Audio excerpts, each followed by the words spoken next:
some pirates when I was trying to go to a planet, and I was so fed up with the fact that I was in my pulse drive and they for some reason pulled me out of pulse drive into combat that I straight paused my game for a bit, prepared myself for it, and unpaused, and I flipped around and blew away. I think it had to have been just about 10 ships.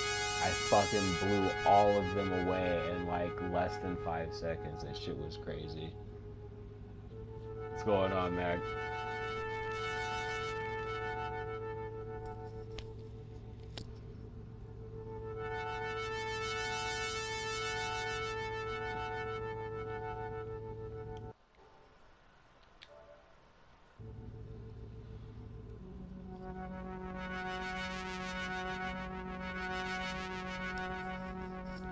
Oh, you got your microphone plugged in the wrong way. It's doing that weird buzzing sound. Like a half plugged in earphone.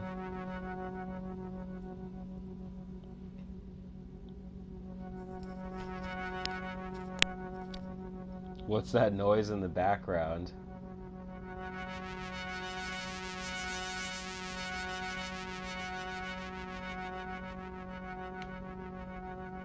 Yeah, I can still hear it. It's fucking loud.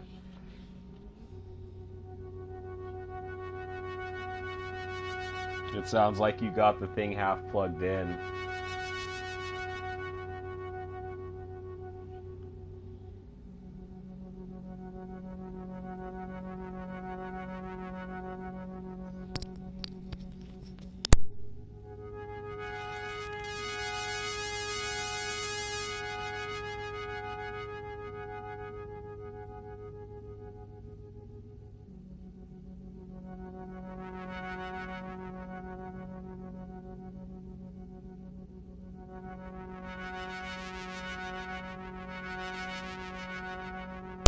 Same thing.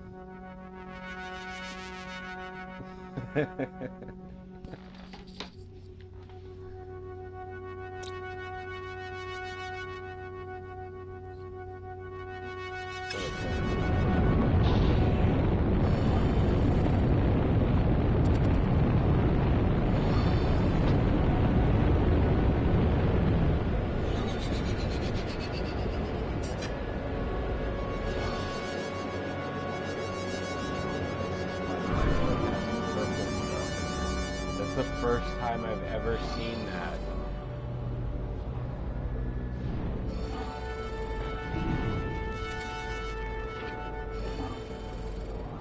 Yeah, it's just not as loud as before. It's tolerable this time.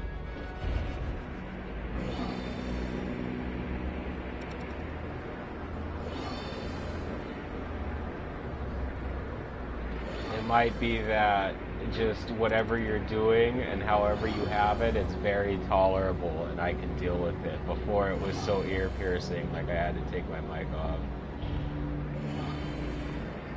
I came across a planet finally that actually is purple. It has purple rocks. I've never seen it like this before in all the hours I've played this game.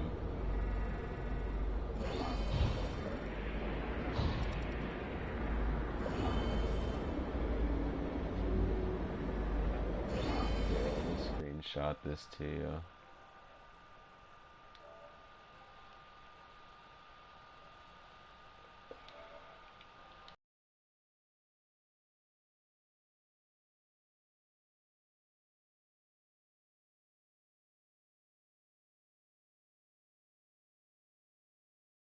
Yeah, yeah, a lot better.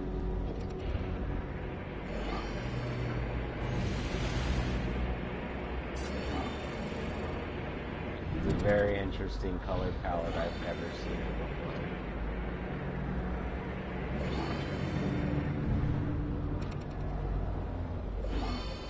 I don't know. I'm gonna land right now and I'll tell you what it is. I see some other weird little rock.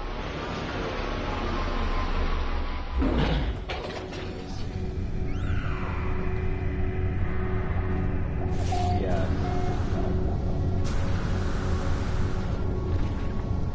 I have never landed on a planet that's been discovered by another person. I'd had the one time that I've ever discovered a galaxy that somebody else has found, I had to actually use the feature when you go into the little galactic setting where you're gonna like warp drive. And if you press, I think, down or up on the D-pad, it'll search for other galaxies around you that people have discovered. And I've only done that once, but I've never actually come across a galaxy that someone's discovered. Yeah. Or just hyperdriving anywhere. I've never come across a galaxy that someone's discovered. They've all been my own discoveries. No, these are just rocks around the map. I'm trying to mine them, and you can't.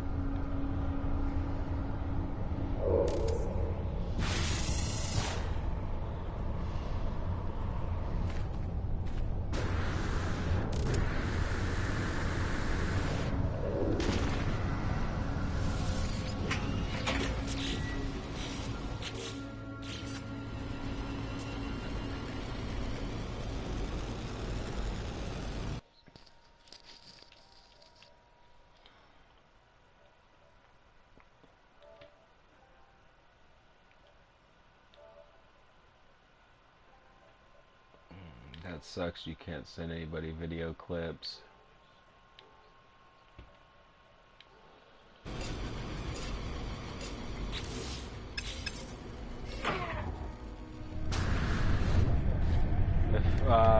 If it ever loads up onto my profile, I have a video clip that I just recorded. It was the coolest thing ever.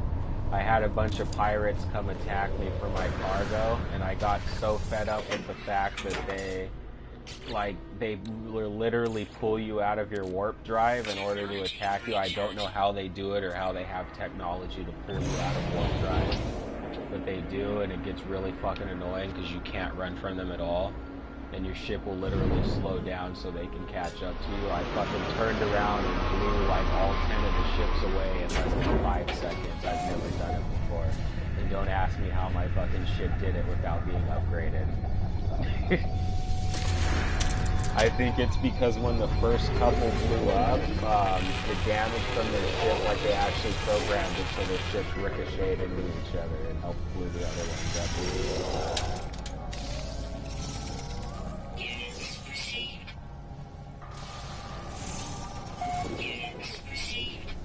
Fly around. The basic ones that fly around scanning everything are pretty easy to kill. They take a while to like peck their health down if you don't have any upgrades on your multi-tool for combat, or you don't take the time to put a bolt caster on it so it actually shoots bolt casters, or a railgun attachment, or like any of the other number of attachments you can put on.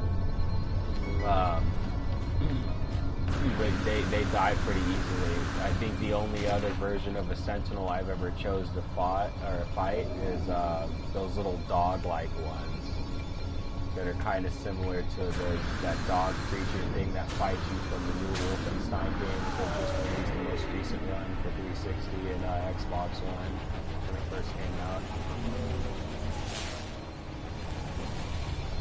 Wolfenstein, like where it was all futuristic, yeah, that like fucking robotic dog. It's similar to that, yeah. That's like the second tier of Sentinels that'll come attack you, and they shoot lasers out of their eyes. And then I think from there you have the big gigantic mech ones that you've seen in the trailers, and then I think from there you maybe have a fleet of them that follow you. I know I've seen one YouTuber, or I was either that or I was talking to somebody, I can't even remember, but either way, somebody was telling me that they at one point had a couple of those Sentinels that were chasing after them, and they went to leave the planet, and they straight followed them from the planet to another planet, and kept calling more after them, yeah.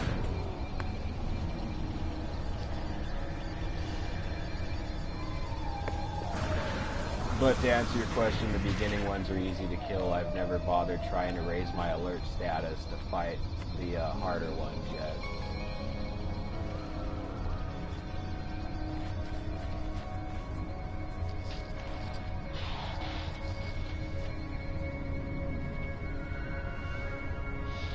Yeah, so if you get into extreme conditions, whether like it's radioactive or like freezing like it was with me, you can go into the ground as long as you have a, what is it called? Plasma launcher attachment on your frickin' multi-tool. And depending on the upgrades, like I just got the second tier of, what is it, damage radius tau, and I have the original damage radius, which widens the impact craters, and now it pretty much puts an entire crater itself into the ground. Watch, I'll send you a picture of it right now, of how big of a hole it puts now. Because you remember the size of the ones that I was shooting beforehand, right?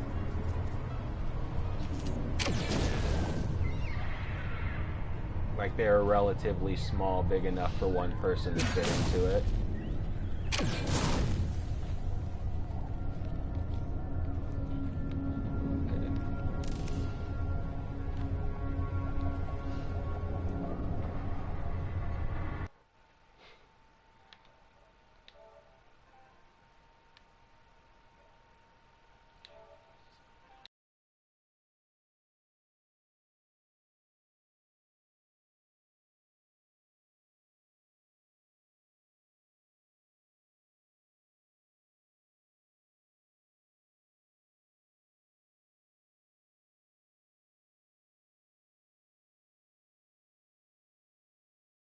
Mine, that gigantic hole is just from the second upgrade tier. There's 4 altogether. I'm like really curious as to how big of a crater you create when you have all 4 of them put on.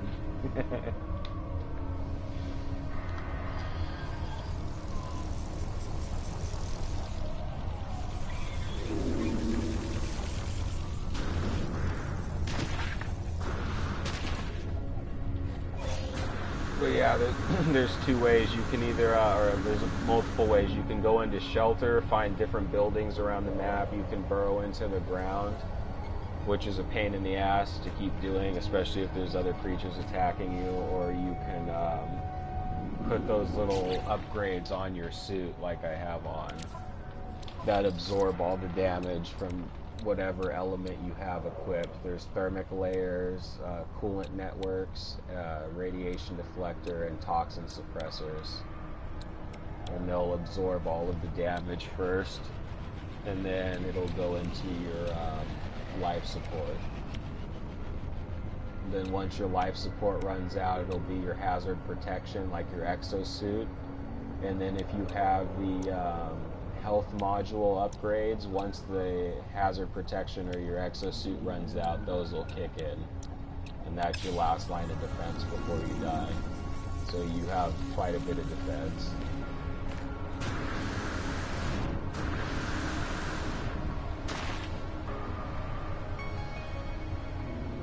And for some reason, you can get upgrades for, let me find them. You can get upgrades for the original jetpack, hazard protection suit, and life support system, even though you can't dismantle them like you can other technology and rebuild it. Like, those are permanently in your system and you start out with them. Like, there's no way to build another suit. For some reason, they give you those as upgrades. Like, I don't know if it was some sort of a feature they had in there beforehand where you could like put on different bits of armor or like different suits, and you can build different cosmetic suits that did different functions, and that was a feature that was left over, or just like that's something they had planned later on. But I have all of those upgrades and I can't build them in any way in inventory because they're already built technically.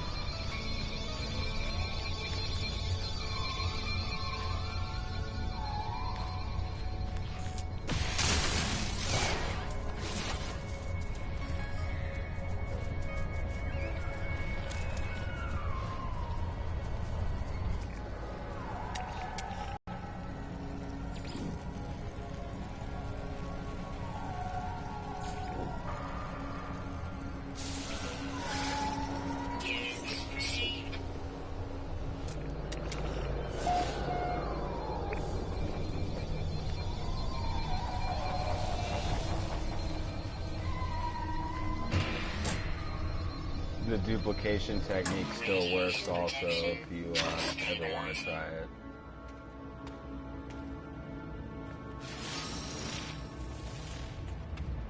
Yeah, that's what I've been using. It takes too long to get money otherwise. I still haven't even gotten a max inventory ship, because trying to find each ship and repair it takes a lot of resources, and it's kind of ridiculous. And sometimes the ships will only give you 2 more inventory slots than you have on your current ship, so it's not really worth it.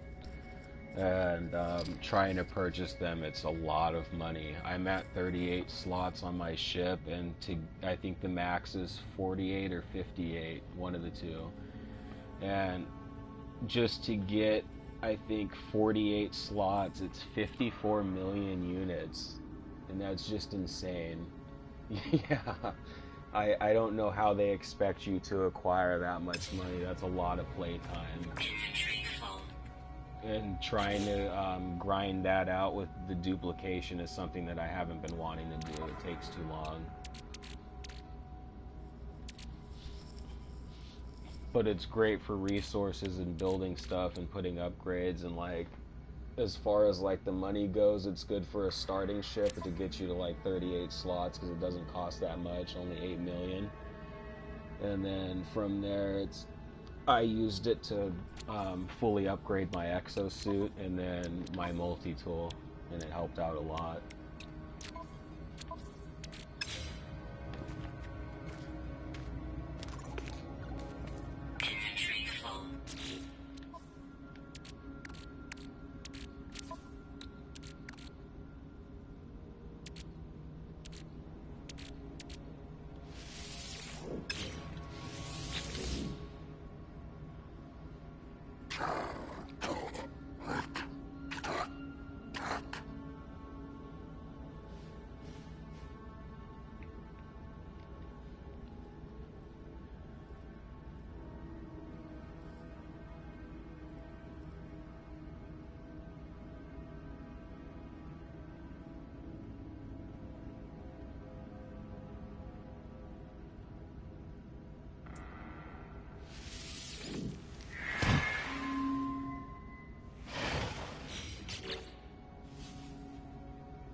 Were you able to find plutonium for your ship yet?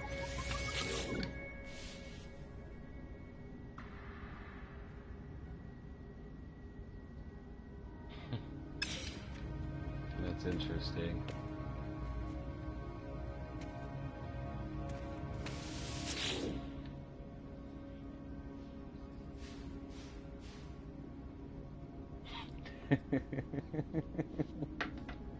They all have really weird names.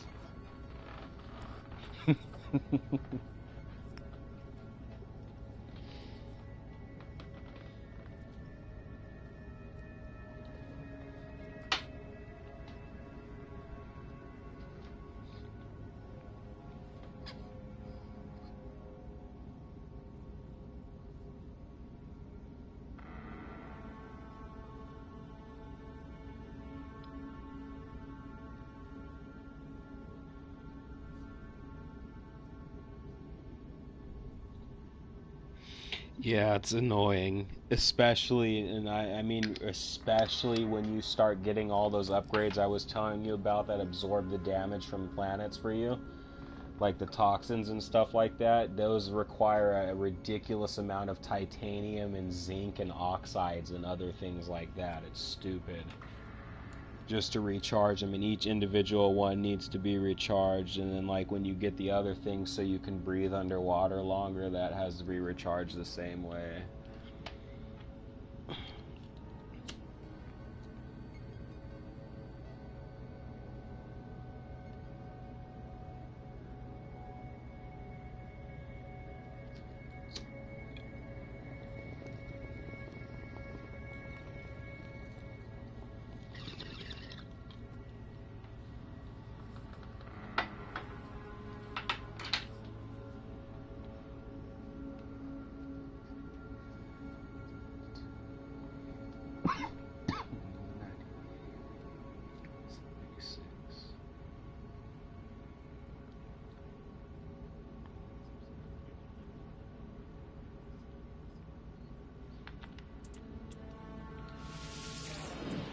scanning symbols? What do you mean?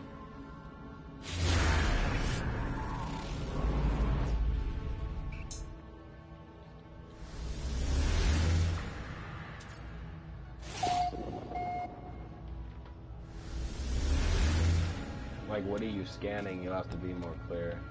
I'm kind of confused, I'm sorry.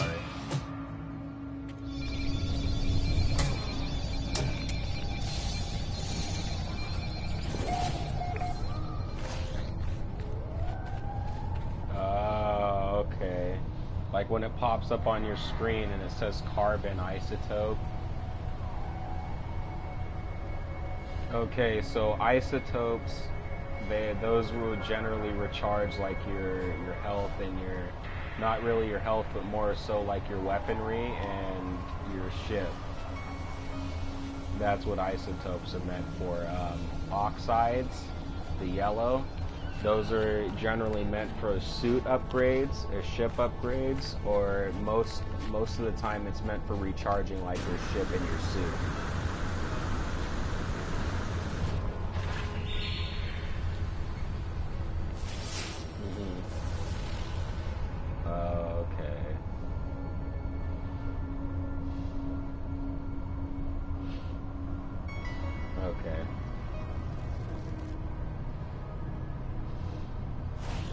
Yeah, okay, so red is fuel. Anything around you that's red, whether it's carbon or it's plutonium or it's fuel for something, whether it's for like your guns or your ship. The yellow stuff is generally like rare stuff for building, or it's meant to fuel up your suit. The blue is most of the time, here, let me run over to the blue. I'm pretty sure the blue is for your shield.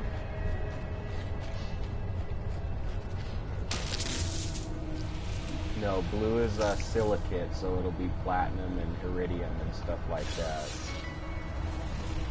Then you'll have these gray ones, if it's like some of them will be beacons. Then you'll have the treasure chest looking ones, which is like trade commodities, stuff that you can sell, emerald and gold and things like that, but they're not just meant for selling. Later on you'll get blueprints so you can use them for stuff.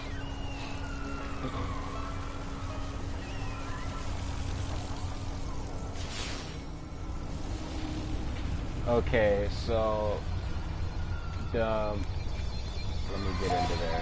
I'm right next to them. Give me 1 second.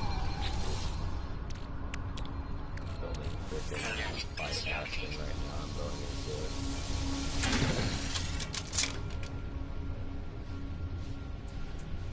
Okay, so the monoliths will find stuff for you to further your quest for Atlas. So you know how you'll go to the things and it'll like you'll figure out the or I'm sure you haven't probably made it to it yet, but like if you want to continue your quest or your path to Atlas, then you'll go to those and you'll do like a riddle, or you'll answer a question, or sometimes you'll simply just press the button and it'll shoot a little thing up into the sky and it'll find an Atlas station for you to fly to, and you'll have to get into your ship and either fly to it there and that, or not. It's generally not in that galaxy. You'll have to like warp drive to another galaxy.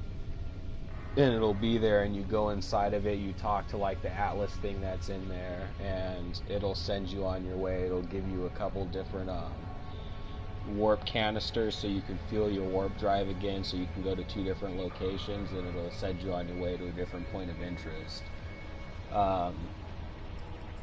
And if it doesn't send you to a specific monolith, then sometimes it'll send you to ruins, which have like other little puzzles and riddles that you can solve.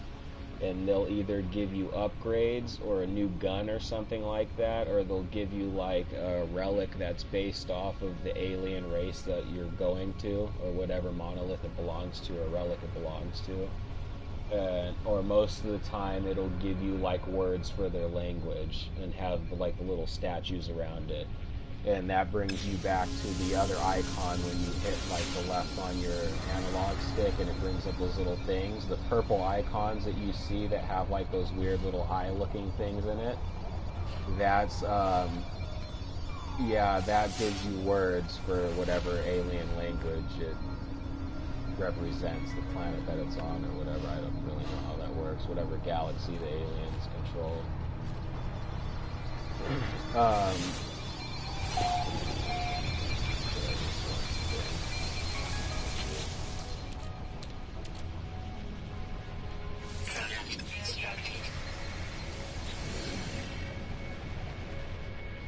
Okay.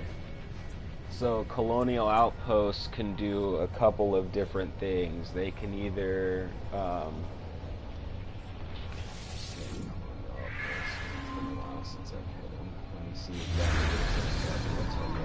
okay, so they can either give you manufacturing facilities, which will give you upgrades for your what is it, your multi-tool or your ship.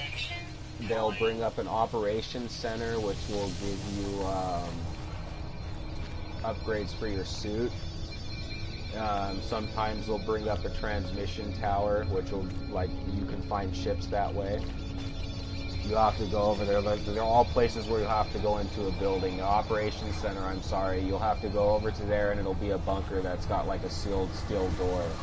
And there'll be sentinels flying around it, and you'll have to go and destroy the door. And if you use just your laser or whatever, the sentinels will get alerted to you really quickly and come attack you. But if you have like that plasma blaster that creates the little craters into the ground, you'll generally be able to blow the door open in one shot, and the sentinels won't notice you, and you can go inside and activate the little console. And when you do activate the console, that's how you get really critical upgrades, like the what is it called? The Atlas Pass V1, V2, and V3 that lets you open up those locked doors that you might have come across yet, and if not, then you'll see those a lot throughout your playtime in this game. In every single space station you go into, there's always a locked door that has a certain Atlas Pass you need. The first one that you get, the V1, will let you get rooms unlocked inside of the space station so you can buy exosuit upgrades without having to find the drop pods. And then I think the other two open up like rare items and bunkers and stuff like that. I don't have the other two, I only have V1. I haven't taken the time to go to a bunch of op centers yet. It's very boring. When we go through the last two.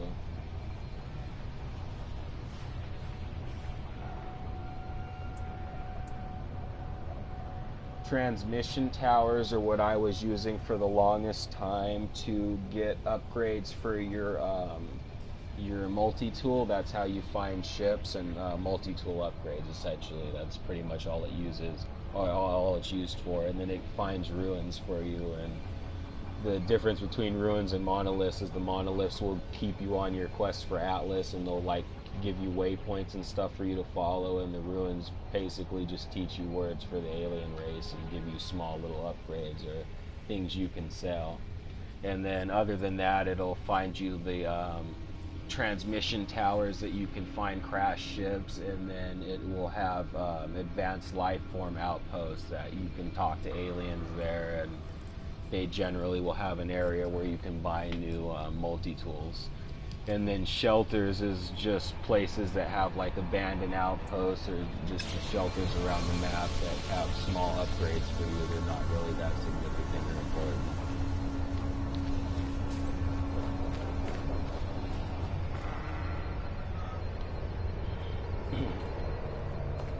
Doesn't do a very good job of explaining things to you. Like, I'm sure you didn't know you have a flashlight. Radiation protection falling.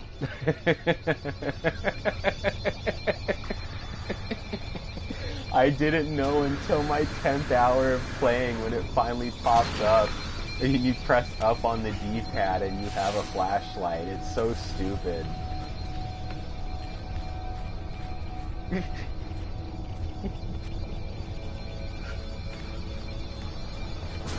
Yeah, and it's very buggy too. The other day it wouldn't work for me the entire day, and now it's working again. So I don't know. It might work for you right now. You might have to wait. I really don't know the stipulations behind it.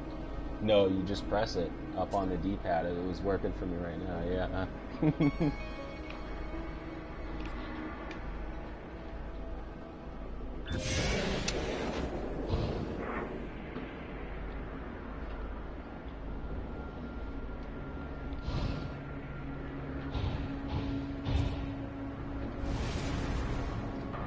There's a way for you to teleport to your ship too if you're close enough to it, if you're within range. I saw it pop up for me once at the beginning of my game, but I don't remember how to do it, and it's never popped up for me since, and it won't tell me again.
See, one of the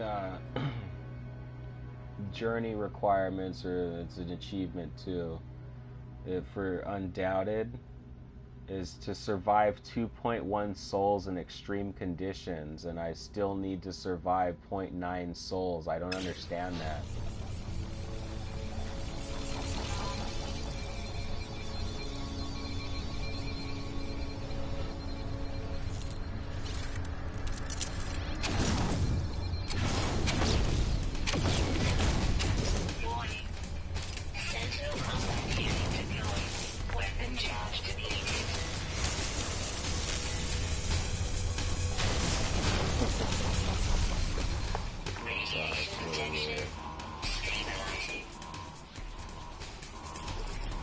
Hopefully this is all stuff that's patched into the game later on.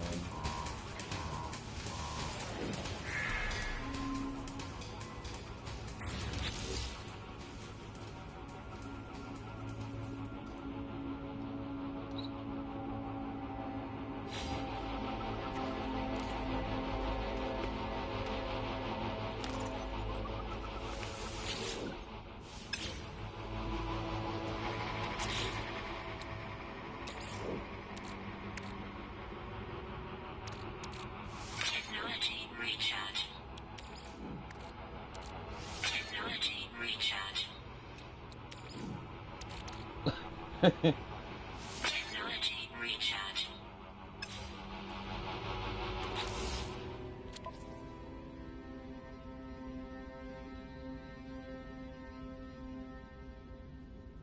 Wait. You said one soul is what?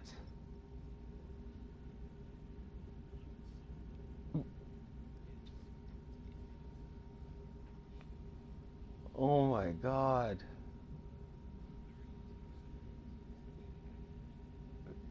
That's the entirety of the challenge?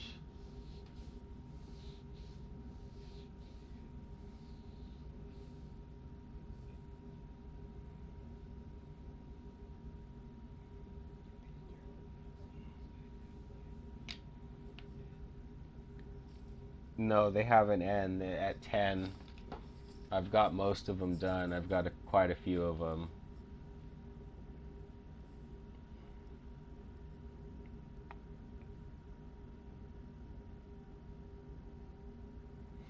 Yeah, they have an end because when you get to like these anomalies in space, which are just like this guy that fucking, it's nothing big. It's this dude that will either, he gives you three options. You can either go on your quest to Atlas, if you've like gone too far, essentially, like instead of going like that, the path that it gives you, you decided to go into like free run inside of the main map. Whenever you want to warp drive and you pick like some other planet really far away or a galaxy really far away, I'm sorry, fucking it's late and I'm tired. And like you get off track, and because it's so hard to get lost in there, you can't find your way back. Like he can like give you a waypoint back to the Atlas location. He can either give you resources to help you on your journey, which is generally just upgrades, and I'm at that point now where I have most all of them, so he just gives me duplicates of what I already have and it's worthless. Or he can find you a black hole that you can fly into, and it'll take you in a shortcut to the center of the universe. And that's just what I've been doing. And yeah, it's really weird. You can fly into them and they'll teleport you to like some shortcut and closer to the center of the galaxy. Because normally when you warp drive to different galaxies, I think it's something like 358 point like 9. It never deviates into the thousands. It's usually, I've seen it like 300 to 500 light years. And that's how much it you travel each galaxy you go. But like when you use a black hole, it gets you about like 15 to 16,000 light years, and it helps out a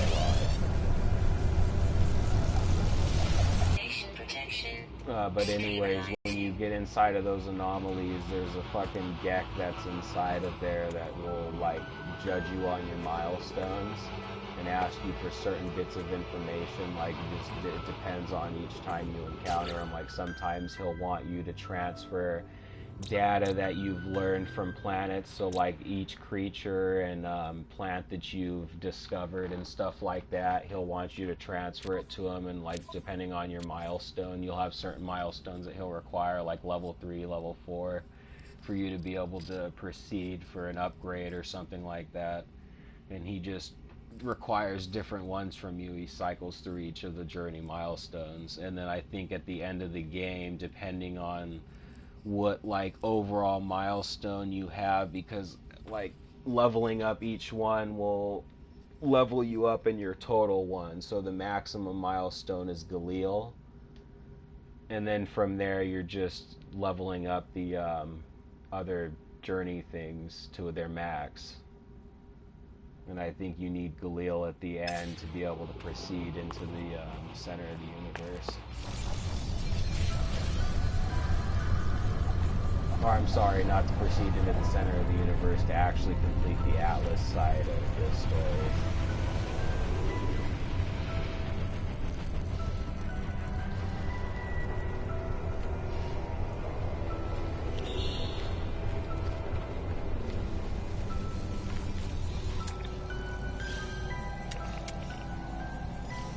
The dots, or the animals, what are they colored?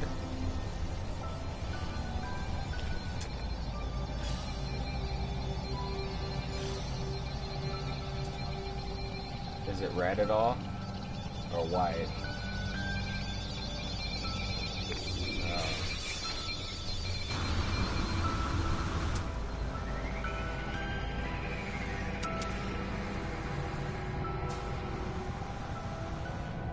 It's a resource that you would need.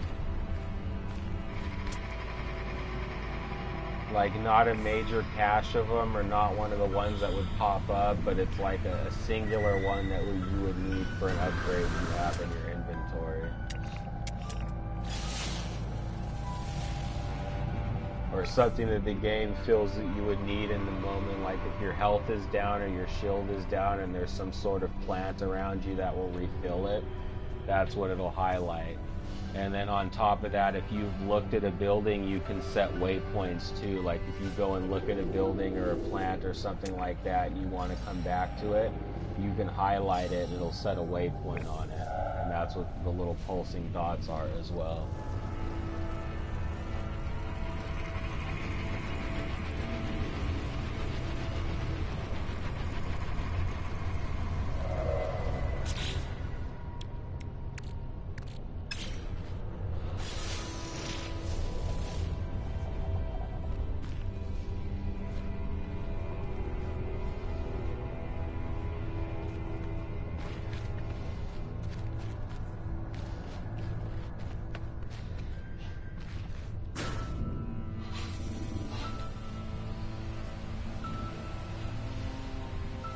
Have you gotten to the part yet where it's asked you to refuel your ship with Thamium 9?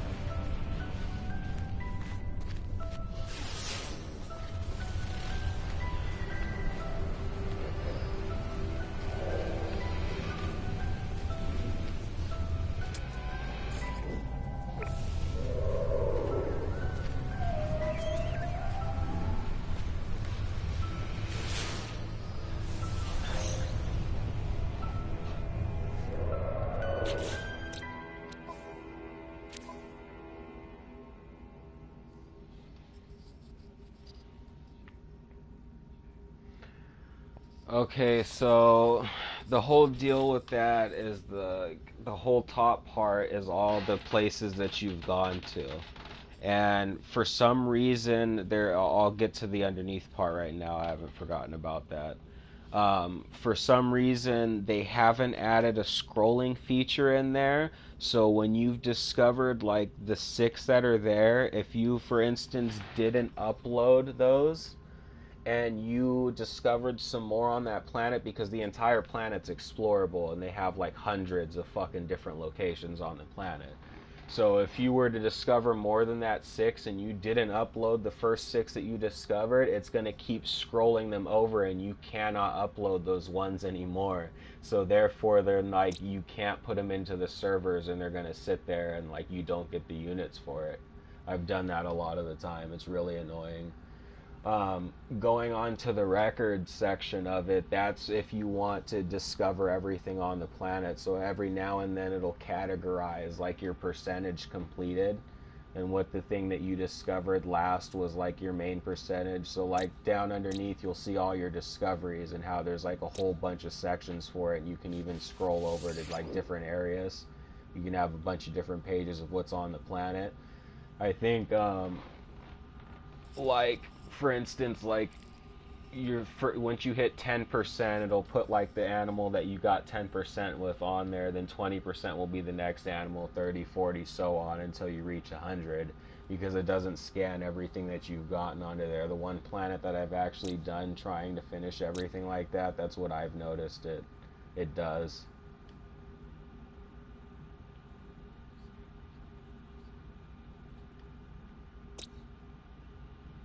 Yeah, you can scroll left and right with them, but like the way it categorizes it in the records is like once you hit 20%, it'll like check off the animal that you got 20% with. Then once you hit 30%, that's what it does with the next one, whether it was an animal or a plant or something that you categorized. It'll check it off as that was the one that you did.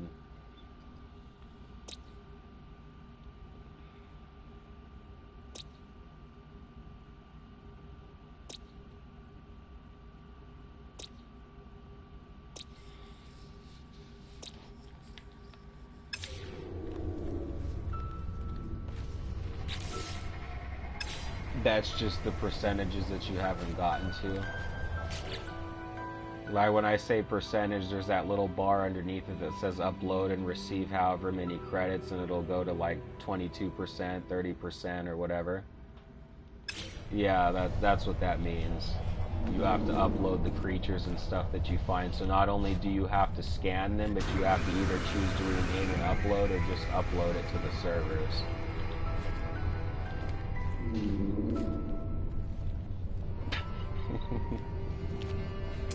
I did that at first, and then it's too overwhelming.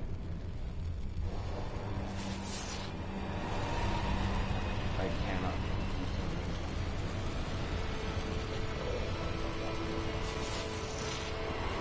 Yeah, it includes the plants and rocks and little fucking trees and stuff that you find. So anything that you can scan that goes into the database.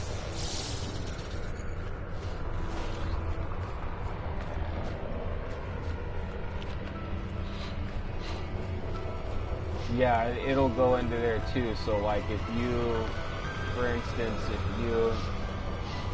if the criteria was for you to scan like 3 animals or 3 items before you hit 10%, and you scan 2 animals and then a plant, then the plant would be the one to go into the record as the item that you scan to hit 10%. That's what it records.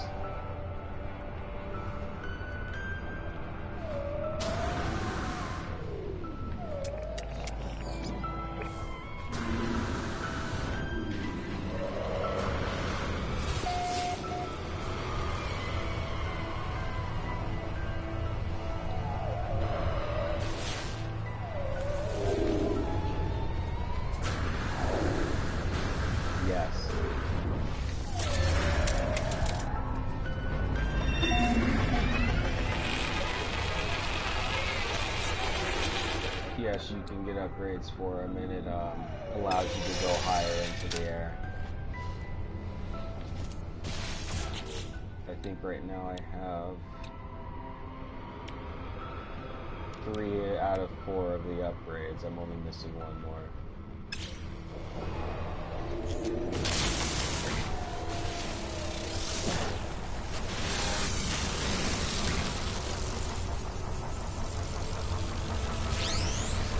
The only thing that sucks is you can't buy them in a store or anything like that. You have to like get lucky with finding them at an outpost or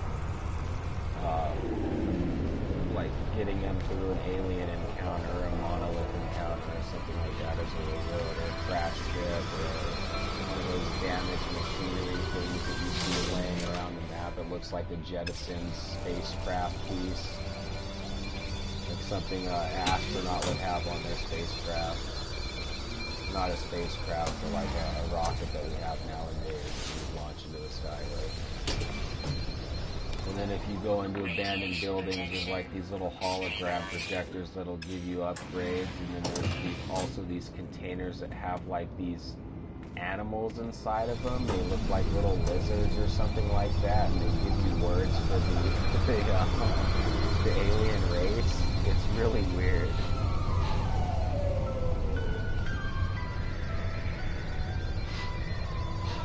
Like everything inside of a building is explorable, and you can interact with it in some way for an upgrade or like a health or something like that. Like even the plants on the walls and stuff like that, like some of them can be interacted with.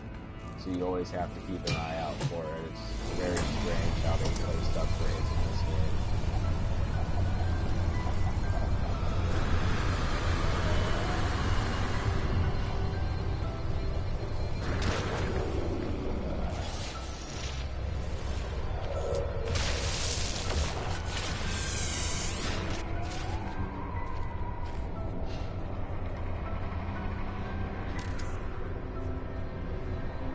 You can also get blueprints to make just about everything you would need, aside from the elements themselves. Like you can't make titanium or anything like that, but you can get blueprints for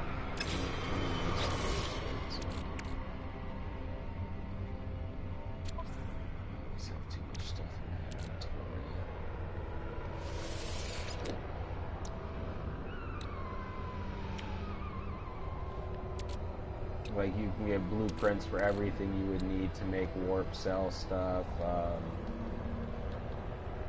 like any of the trade commodity items, or like those little shielding shards sheets or power cell reservoirs and stuff like that to fill your suit up so you don't have to use raw materials. There's so many of them. And then you can also get, go ahead.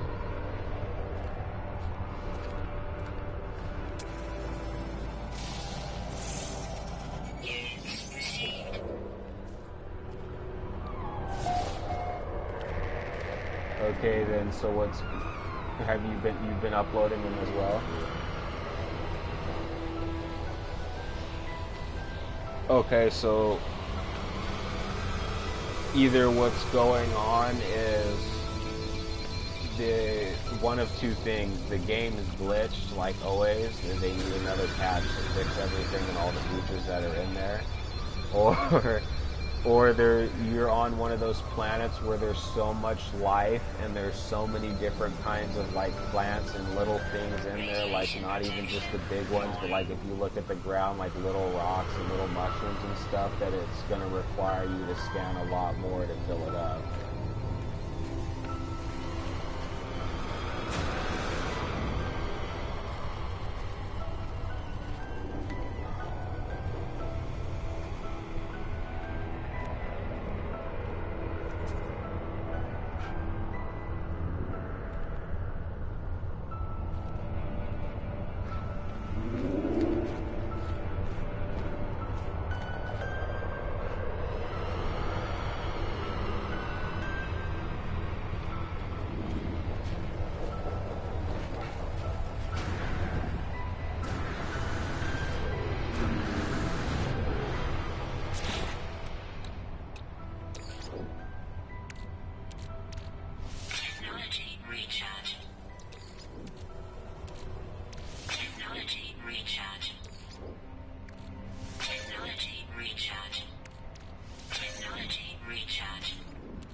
kind of animals have you come across? Like, they all look like fucking mole rats and deer and stuff like that with tortoise shells on their backs and everything, but that's all I'm getting.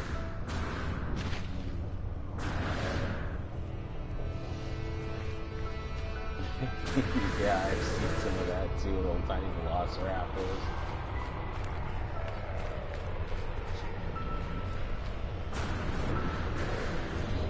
I was really bummed to hear that the giant planetary-sized snakes that would roam the whole planet, like inside of the sand and everything, Tremor style, never made it into the game. I was looking for a planet like that for the longest time.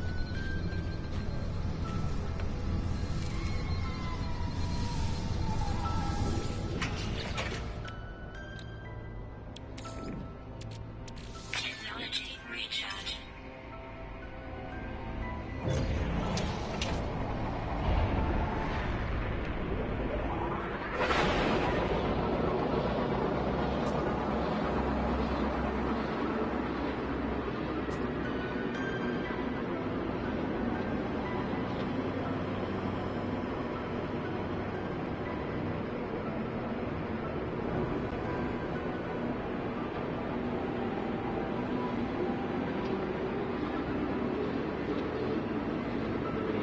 Multi-tool upgrades are really tame as far as buying multi-tools goes. They're always in the 100,000s.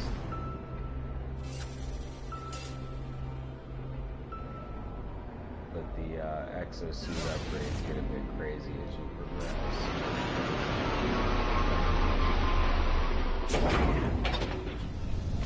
You can also find blueprints to increase your stamina so you run faster and run for a longer period of time. Oh wow, that shit is cool. Drop pods are... Oh yeah, okay. So drop pods are your exosuit upgrades. You'll go over to them and they'll start out relatively inexpensive, and then they'll just start increasing in price all crazy. I think they start out at maybe 100, not 100,000, like maybe 500 to, or not 100,000, fucking, I was gonna say 100. Maybe 5,000 or 10,000 it starts out with at the beginning, and then like once you get to the end of it, which is 48 slots, it's about like almost $1 million each one.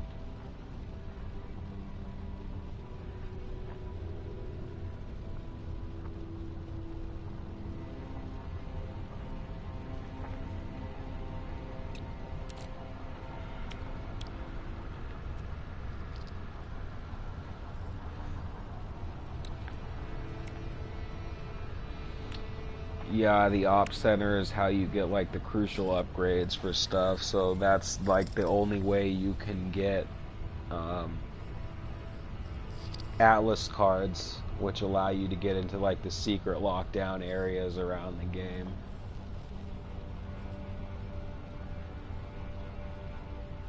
And then they also give you upgrades for your jetpack and stamina and stuff like that, like those kind of upgrades, your life support system.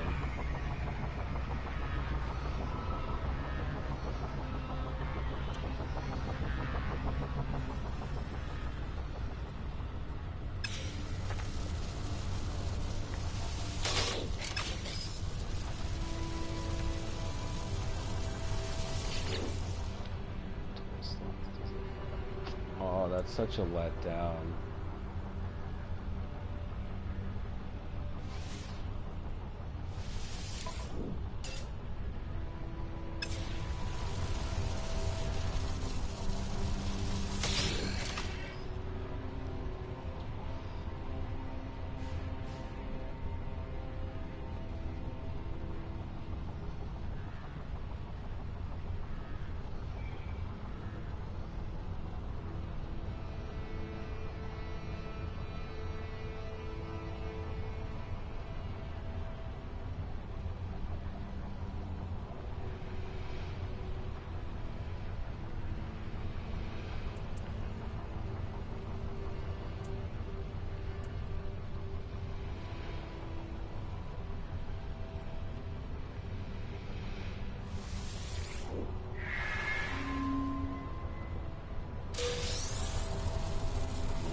Nowhere Valley. Okay.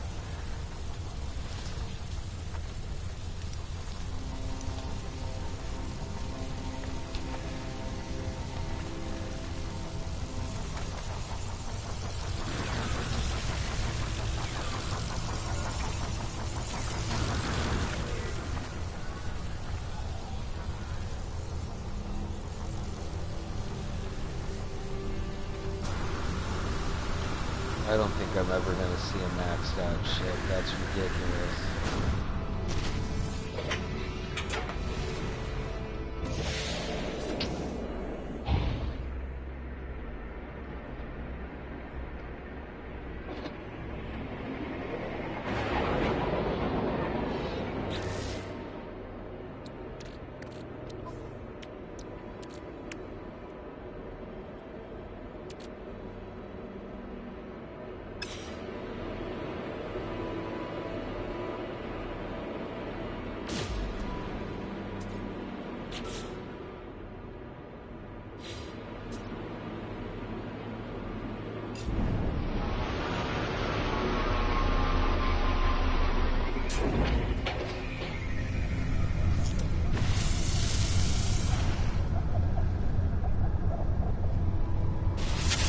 Yeah, take that.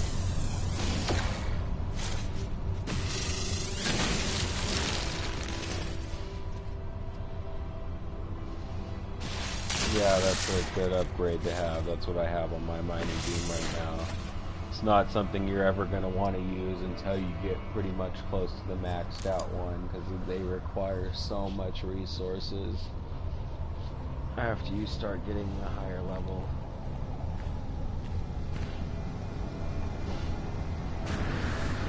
Okay, so let me explain the differences between the two, because they seem very similar and they're not. So hold on a second. So first of all, there's the beam intensifier, which the mining beam laser is strengthened to speed up terrain destruction. And then they have the beam not beam coolant. Give me 1 second.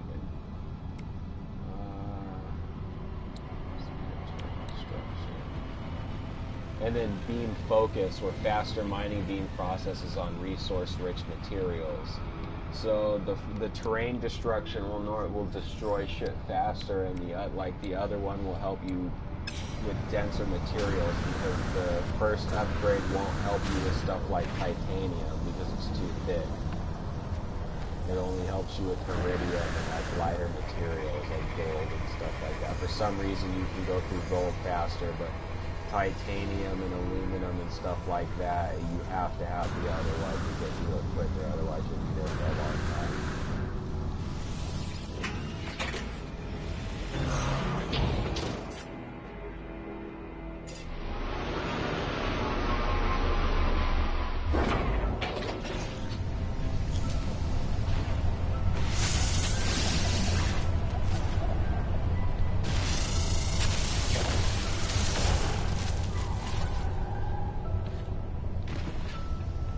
That little teeny red one that looks like an alien blaster, like a ray gun.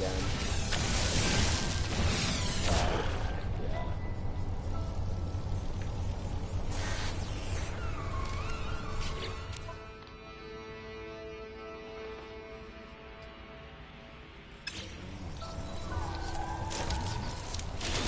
Hostiles approaching.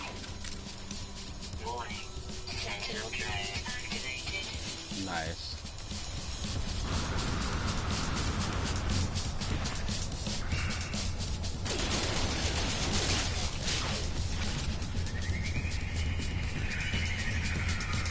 So if you have the bolt caster, you don't need to do combat with your mining beam.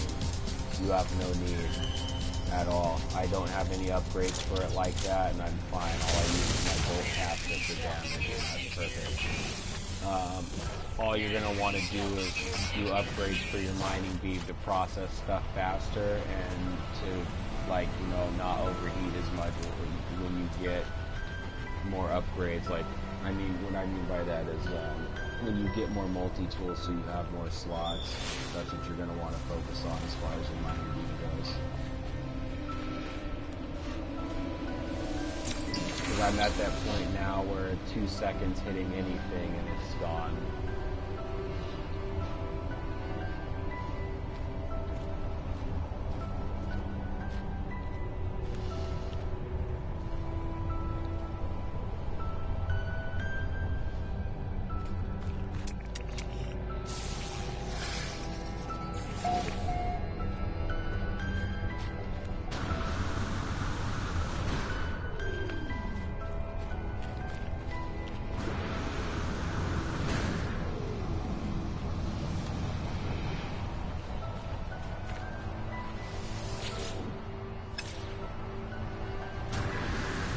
At this point, you can just, if you want, put whatever one doesn't use up that heavy of resources until you get an upgrade for a better multi-tool. Because you're still early in the game to where your missions are going to give you multi-tool upgrades. Like a lot of the aliens that you encounter, you're going to come across them and they're going to demand that you give them your multi-tool.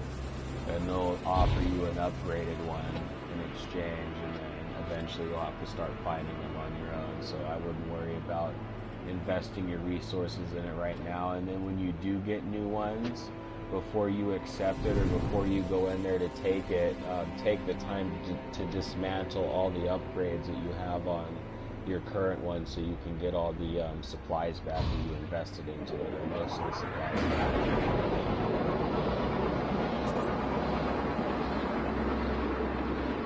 Same goes when you go to buy a new ship or upgrade it. It kind of tells you like down at the bottom corner, but you have to transfer your items over from that one ship to the other before you accept it, because if you don't, you'll lose all your stuff.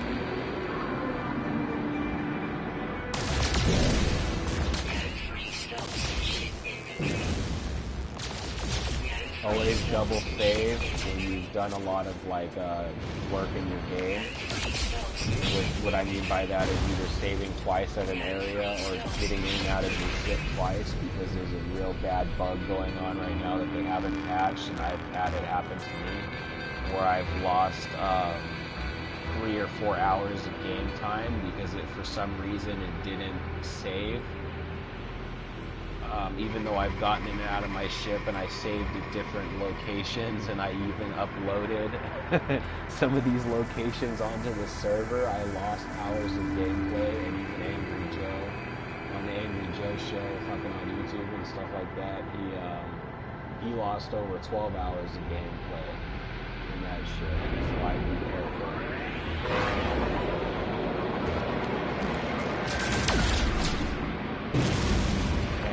Just start the game up, and instead of you being in the area that you were in beforehand when you last left your ship or hopped out of it, or saved at an area and uploaded an outpost, you're just way the fuck back.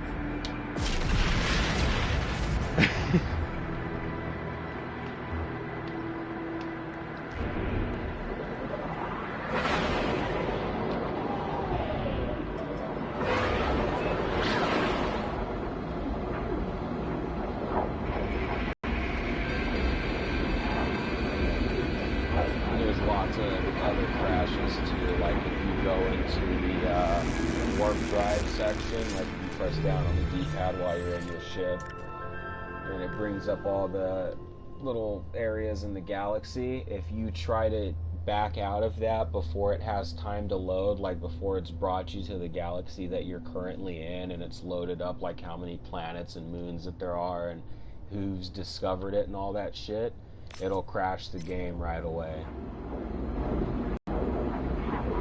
So when you're flying around in your ship and you go to press down on the lead pad to warp drive somewhere else, and it brings up the entire galaxy of like every other little or like the entire solar system of all the different galaxies around you and where the center of the universe is and all that stuff, it'll normally load up, like it'll do this thing where it zooms in onto the galaxy that you're at, and then like it'll load up how many planets are there, how many moons, who discovered it, when, the distance to the center of the universe, and if your warp is necessary or unnecessary to get to there, what it's named in the region and everything. If you try to like back out of there, like say if you went in there by accident and you try to quickly get out of there before it has time to load up and get to you or your galaxy, it'll crash the game. There's so much going on.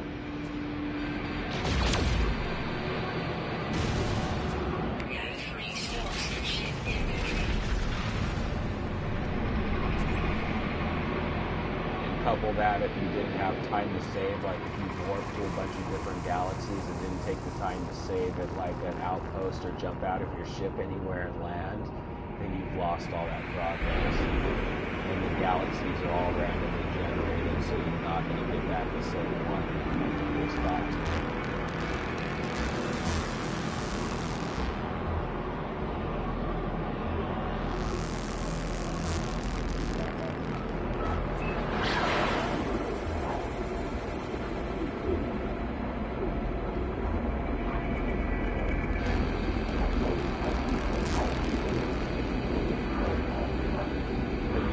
Chance to leave my planet yet.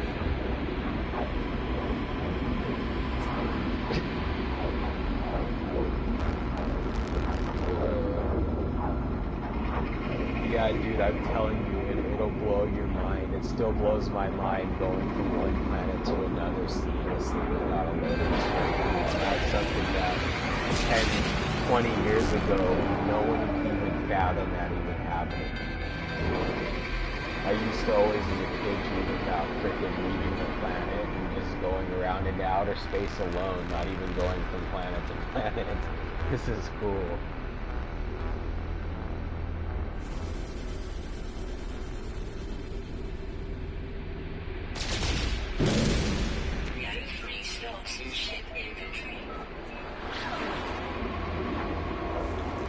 Well, didn't they get into some hot water with, what is it, some French or German scientists that created the formula that they used in this game?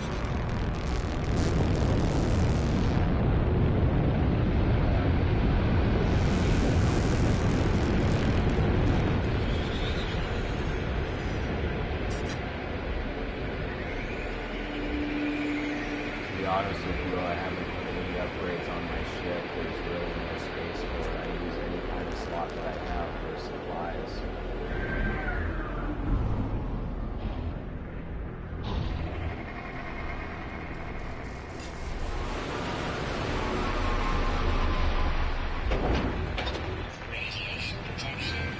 I can tell you though that at least in my game, I don't know if it's been that way for a lot of other people or how many different people it's been that way for, but a lot of the planets, or all the planets, have pretty much been the same for me. It's either all water with some different like islands, a couple different islands with, it's all islands with a little bit of water, or whatever kind of greenery or anything there is. It's tiny little shrubs of grass. Like I've never come across an entire forest or anything like that. Anything dynamic that you've seen in the trailers, where there's a bunch of trees and like dinosaurs and they're like chasing after another one and breaking down the trees and shit.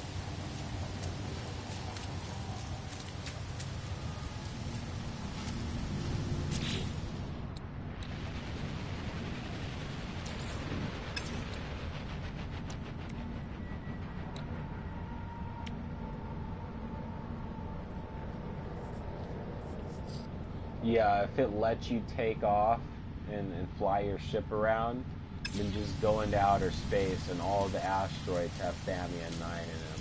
If you try to look for it on the planet, you're going to have to try to find these little teeny tiny plants, and it's annoying. I didn't know that you can mine asteroids for Thamian 9 for a while. Yeah. But you can't mine anything from your ship on the planet, like those floating rocks and stuff. It really makes no sense.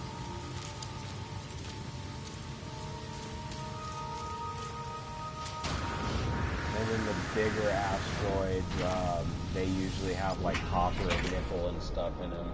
And depending on what kind of solar system you go to, like if you fly into one that's all green and irradiated, then most of the time they have iridium and aluminum and nickel, I've seen.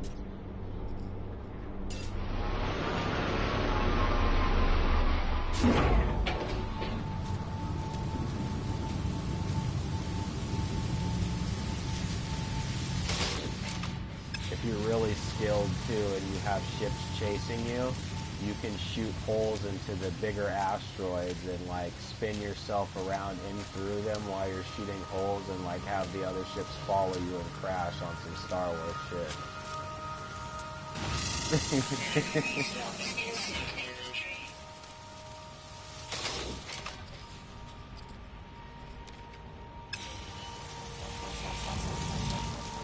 Another thing that's really cool too, if you miscalculate your warp jump and like you do it too close to a planet or you like do it in an asteroid field, when you get out of it you'll fly into an asteroid and either blow up or it'll take off significant damage to your ship and like disable some of the weapons and like shielding on your ship. It's pretty cool. Other than that, you'll have a lot of the times where, and the only reason why I say that that's pretty cool is because it's only happened to me once. And other than that, it's always the same thing to where I'll warp into a galaxy and there'll be like a distress signal, and always a group of 20 ships will shoot at me a couple times and disable one of the things on my ship. It's really annoying. There's no way to avoid it. It always happens.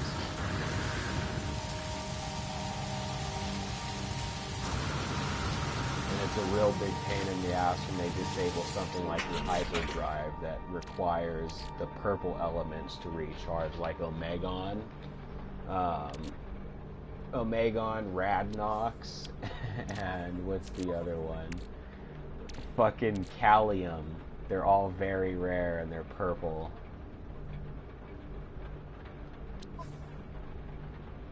I duplicated those. I'm not even playing around with that shit. I've only seen very minuscule amounts of it and not enough to upgrade anything of what it requires for some of the upgrades. Like some of them require you have like 50 of it. It's just ridiculous. I mean, not 50 of it, 500 of it. One of the upgrades that I placed on, I think it had to have been my exosuit. Maybe the multi-tool. No, not the multi-tool. The Starship, the Warp Reactor Sigma. It required something like 1,000, 1,500 of each element. It was so stupid.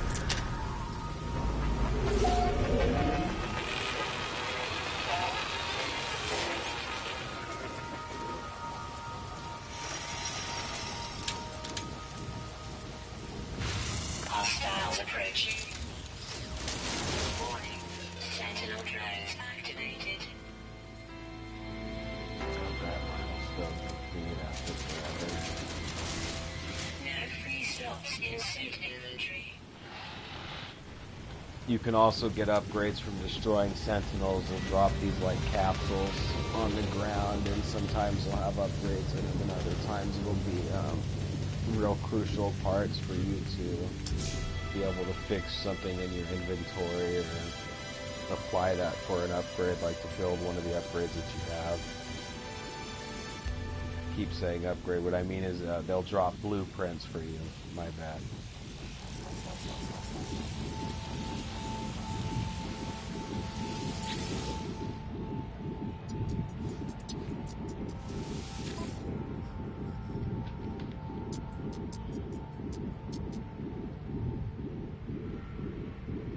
I've never seen that element before. What is that? What? Hold on a second. I need to get rid of something from my inventory. That's insane.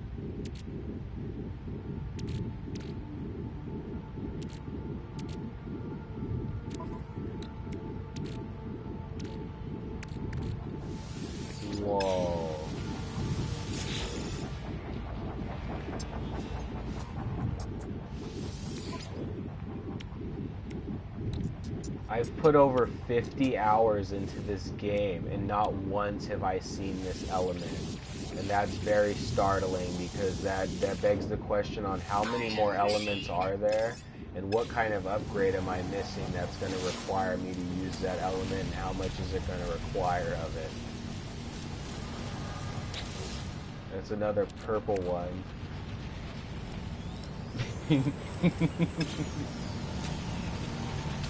How strong are they? I've never fought one.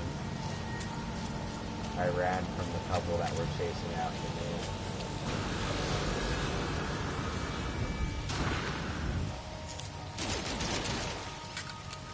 Okay, so now we have a new list of a new element to add to the list of purple ones. It's called mirroring.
If you use your scanner, it should bring it up as blue. It looks like a little blue diamond.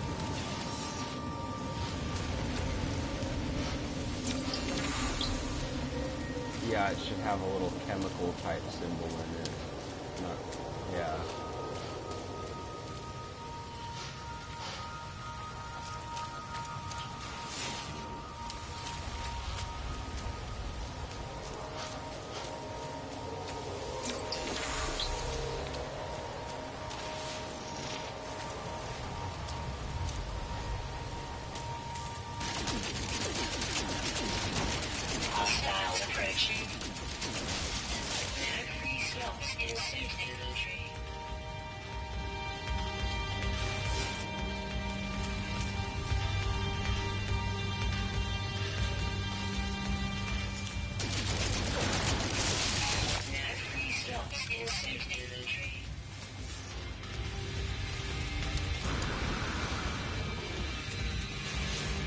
Yes, they do.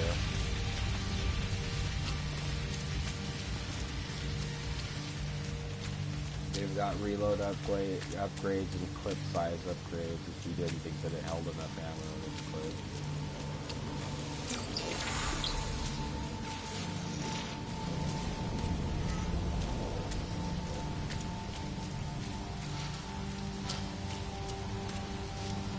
You can even get upgrades so it ricochets off of walls if you really felt like trick-shotting people.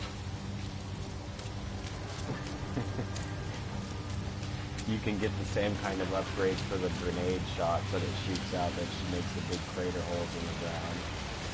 You can have it ricochet off of walls before it blows up if you want.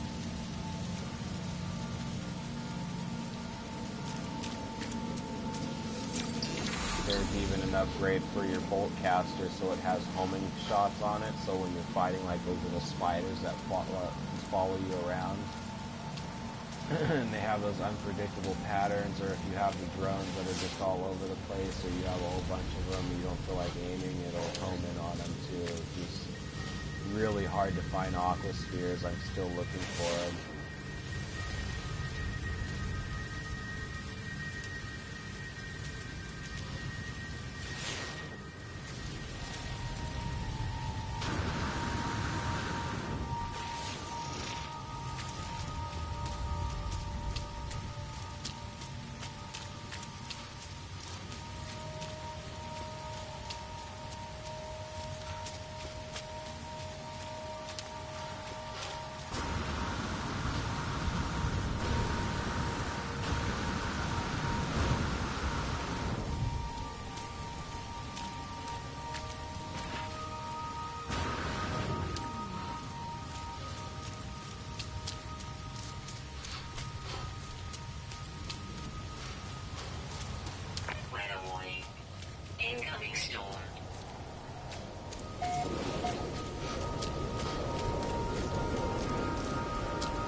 hoping to God that you just have one of those planets that's real densely populated with gigs. That it's not just glitched out. I don't even have the first journey milestone done for discovering everything on one planet. It's a bitch to do.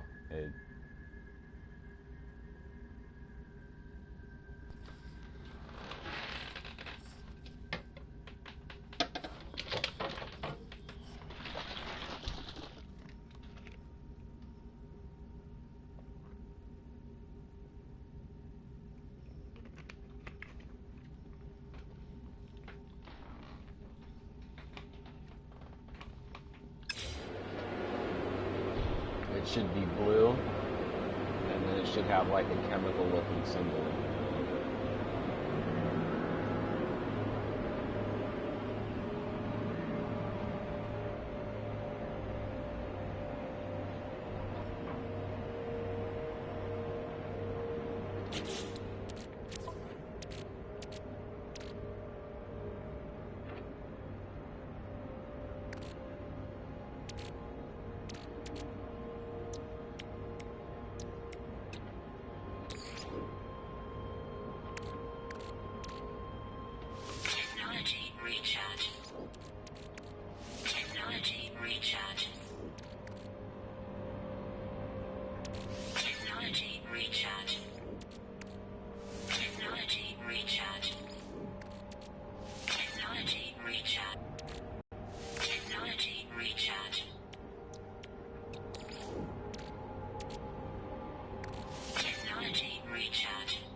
Yeah.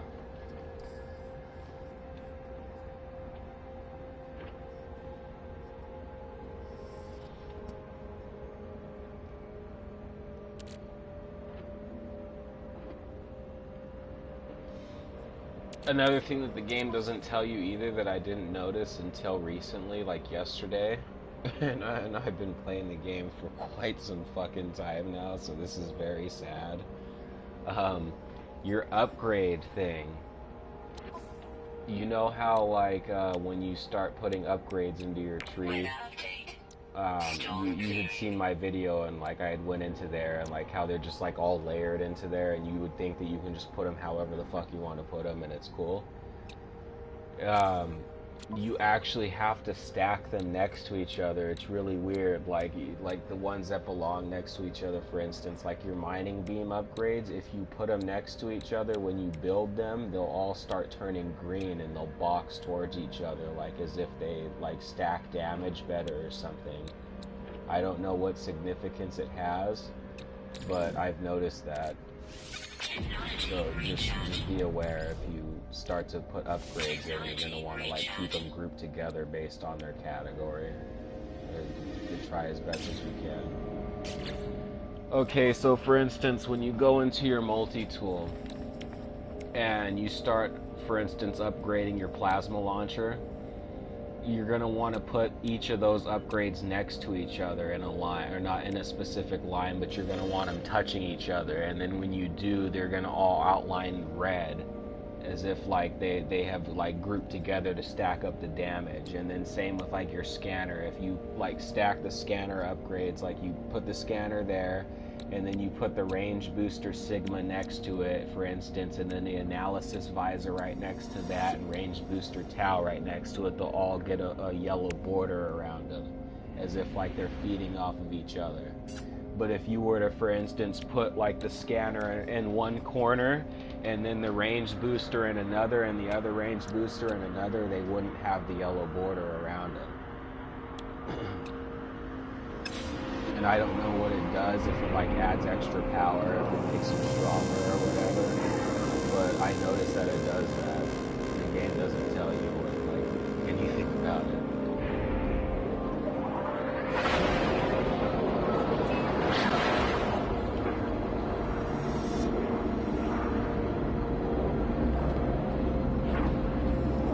It does the same thing for your exosuit upgrades and your ship upgrades as well. Here comes your first space battle.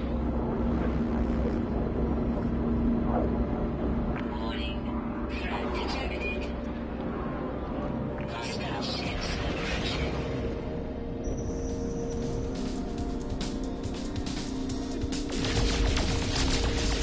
So that's how they pull you out of hyperdrive. You're trying to hold stuff right behind you.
Not having enough space, I really do. And having to choose what I want to get rid of.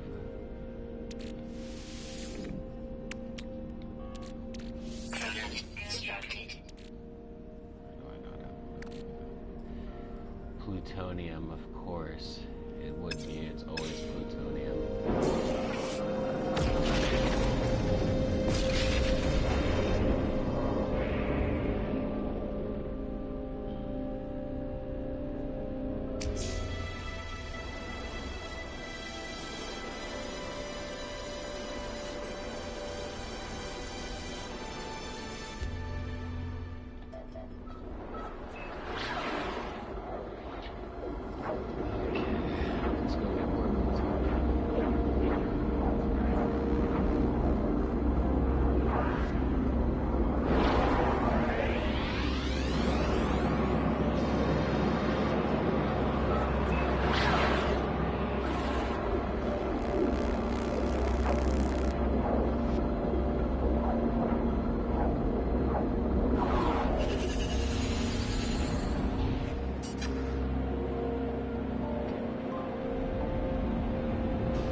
About 60.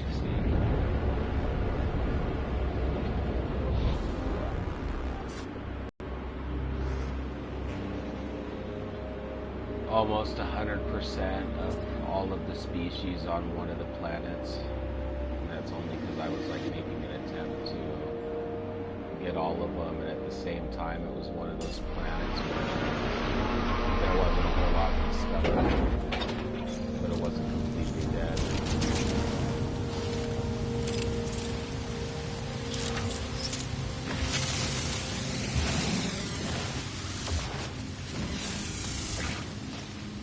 I don't know though. I don't know the depth of this game, like because the planets are so big. I don't know if there's a whole bunch of different variations, like small variations of each creature that counts as like each one, and it takes up a slot. Because for the longest time, I didn't even know you could burrow into the ground with like shooting holes into the ground the way you could. This game is so ambitious with you being able to fly into planets alone that I didn't even think you could do shit like that. And I'm always finding new features out that are blowing my fucking mind when it comes to this game, so...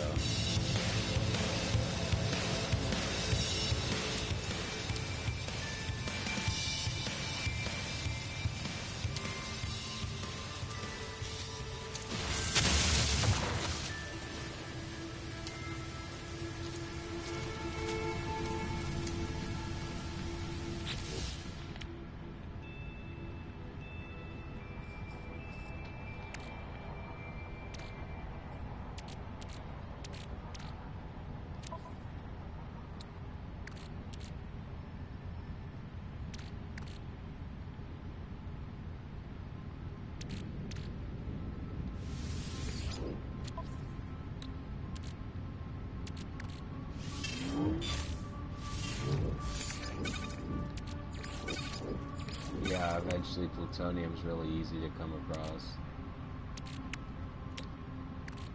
Product constructed. Product constructed. Product constructed. Product constructed. Product constructed. Product constructed. Product constructed. Technology recharge.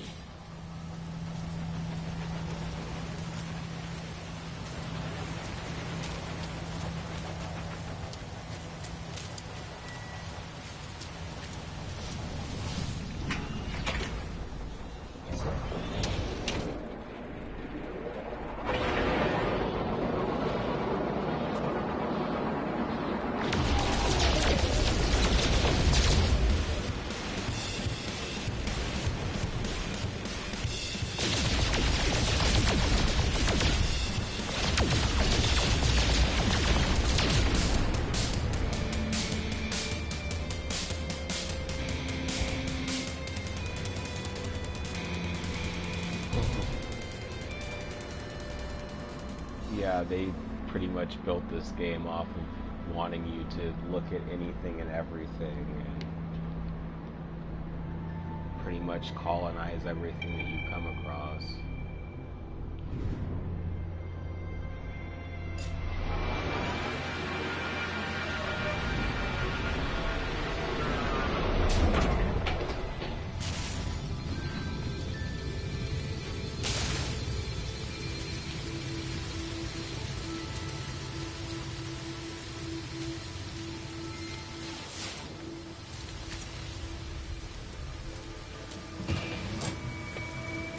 Toxic protection.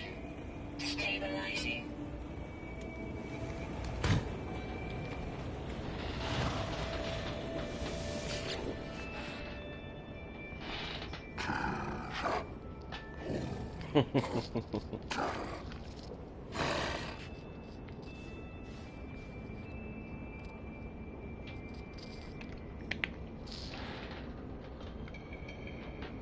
And it's weird because it'll be the same creature, just one will be really rocky looking and the other will be like smooth and different colored.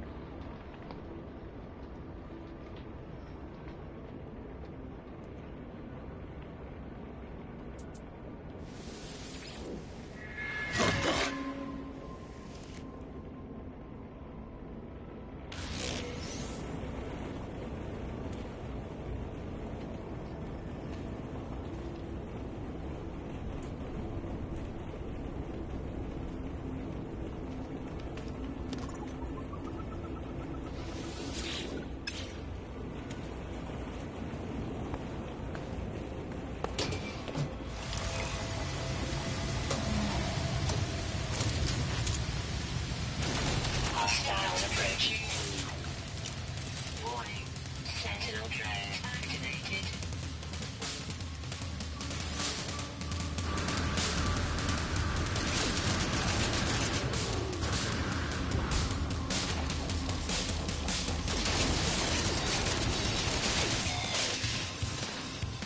Yeah, so the little canister is a blue diamond with a beaker in the middle of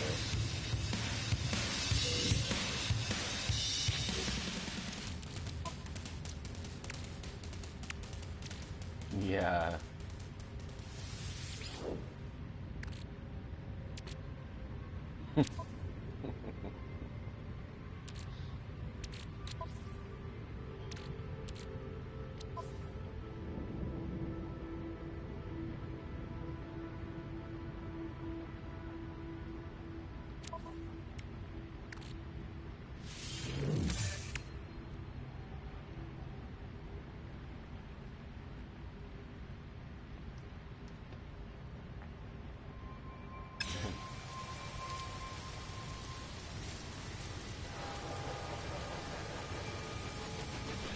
Also, have you bothered getting up into your ship and flying to a different part of the planet itself, like on a different section of it?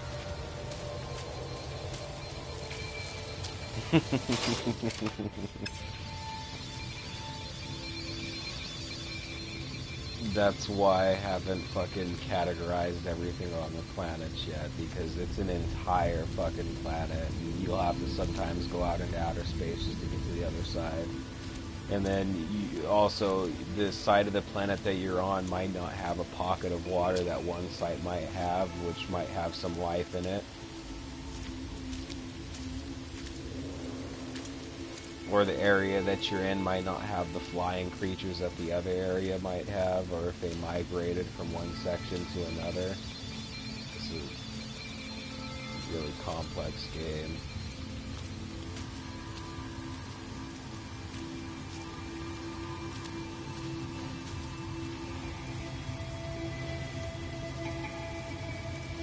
Then if I'm not mistaken, there should be certain things underground in the caves too, like certain little animals like mole rats or whatever.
When you actually get into the warp drive section,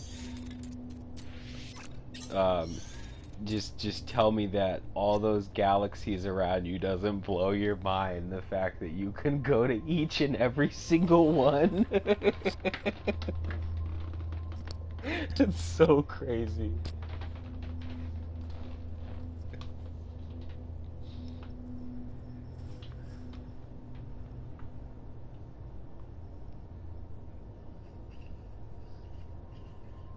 Yeah, and that's just you flying into there, finding a spot to land, and leaving right away. Not even exploring.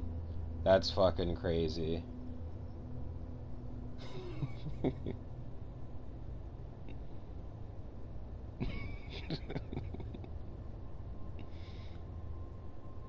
Yeah, it's hard to believe that this game was made by only 15 people, and then you've got other ones that just aren't as ambitious as this game is of scope, as it is in scope.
Did you see the newest game that finally came to light? That pretty much is the new like outlook of what they wanted Silent Hills to be.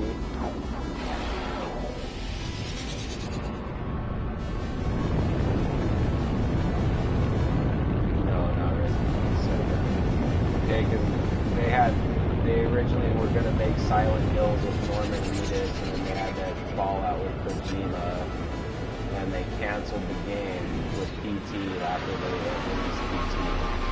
They pissed a whole bunch of people off. And then Kojima went and tried to make his own version of it. It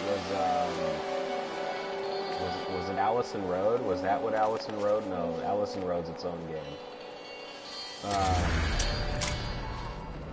He was gonna make one again. It had Norman Reedus in it as well. And the trailer was like him with like a baby, and he was crying the whole time, and the baby disappears, and it's like some weird ass game. It was pretty much going to be along the same lines, and then they canceled that one again for some reason. And then some indie team was going to make, they were going to make their own version of it, and it was like pretty much the same thing. You were in a house. I think it was called Allison Road. You were in a fucking house, like, doing the same shit, and it was like this weird, creepy, grudge-like monster that was chasing you, and then that got canceled, and now there's a whole new one coming out again, like 2017 for the PS4, and it's called Visage, and it's the same exact concept as Silent Hills and everything, where, like, you're in the house walking around trying to avoid that ghost and everything like that, except it's like a darker toned house.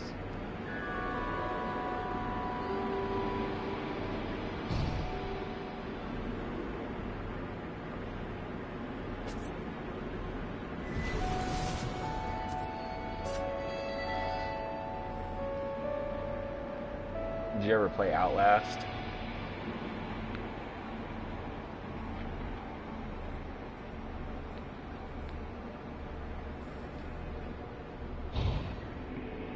Is it PC only?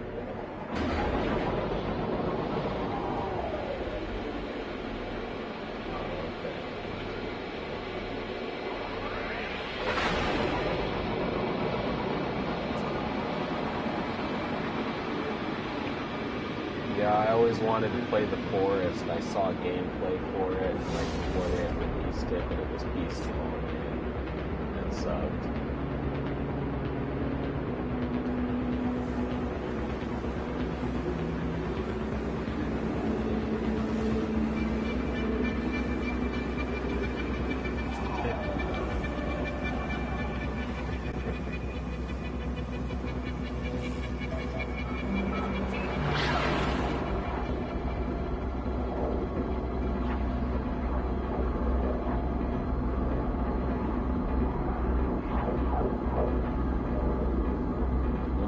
Chance, you should look up the trailer for Little Nightmares.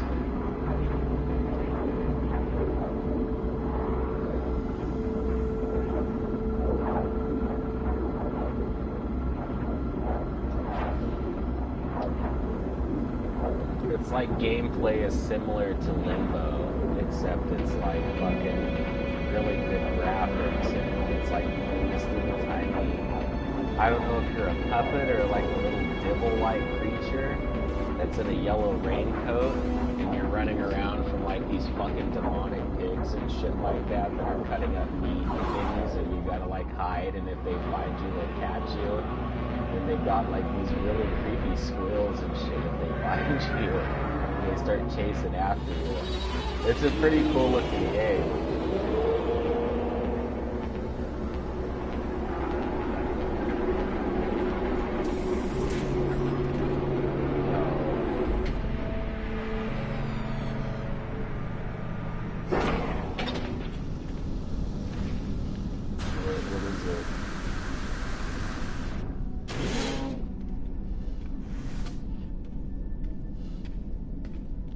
Oh, I thought you were talking about Unravel for a second.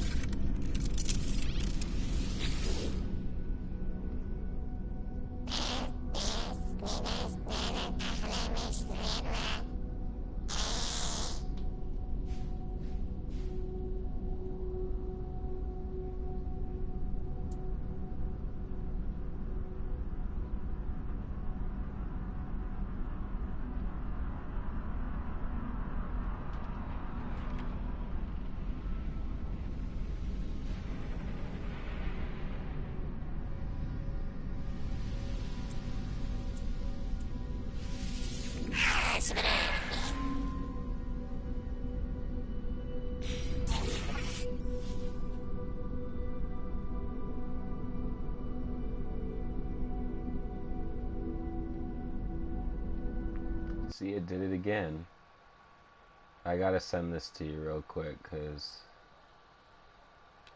that's fucking dumb. This is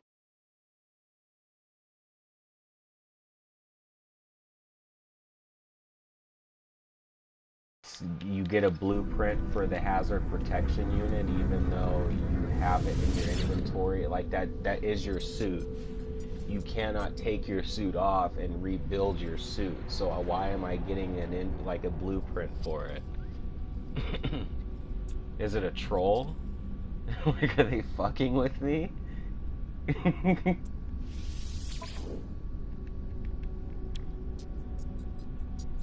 Oh, Aquasphere, fuck yeah. No, you can't. It's a blueprint. Like, so for instance, like, it's essentially there for if I were to dismantle the one I currently have, or if I were to for somehow get a new suit, or lose this suit to have to build a new one. Like, I don't get it.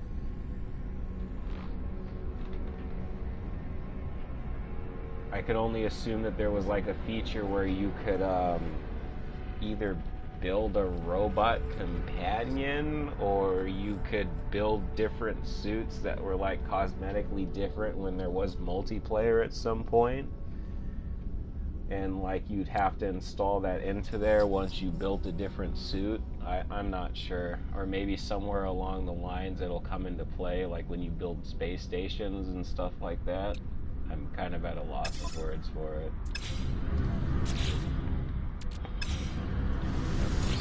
Gravitino balls. Or not Gravitino, the Aquasphere. I finally found Aquaspheres, but there's only 3 of them, so I'm gonna have to duplicate, like always. Product received.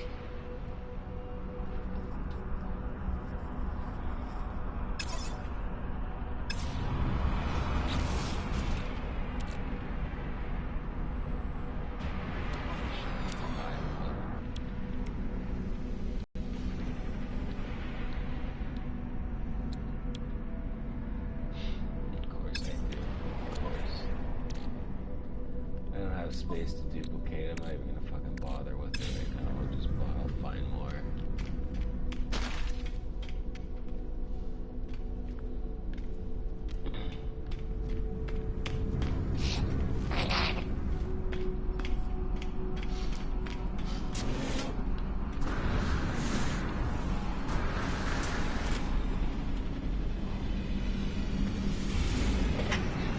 Did you see Sausage Party?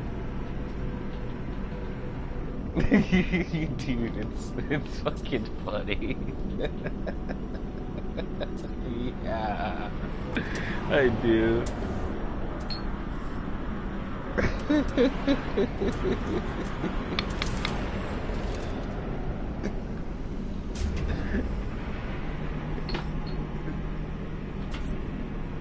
Or it's actually really creepy the way it's set up. Like, okay, so for instance, like, are you big on like the story elements of it? There's not, I don't know, like, do you want to see it for yourself, or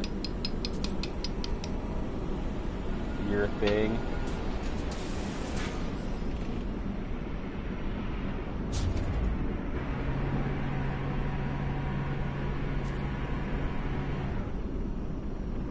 Or no, it's just like, okay, so what happens is they're all food in a store, and every single day they fucking sing a song, and they think that the people are buying them to take them off to heaven and shit like that, so they can like have a better life. Like they think that once they leave the doors, they're going to the great beyond, and each food is a different culture. Like, so like you'll have the fucking like the Arab ones, like the Arabic food, Indian food and stuff like that. Like they think that they're going off to the 77 virgin olive oils and shit like that. It's real stupid shit. And then you got like the German food is all led by Adolf Hitler, and they want to kill all the juice that's in the store.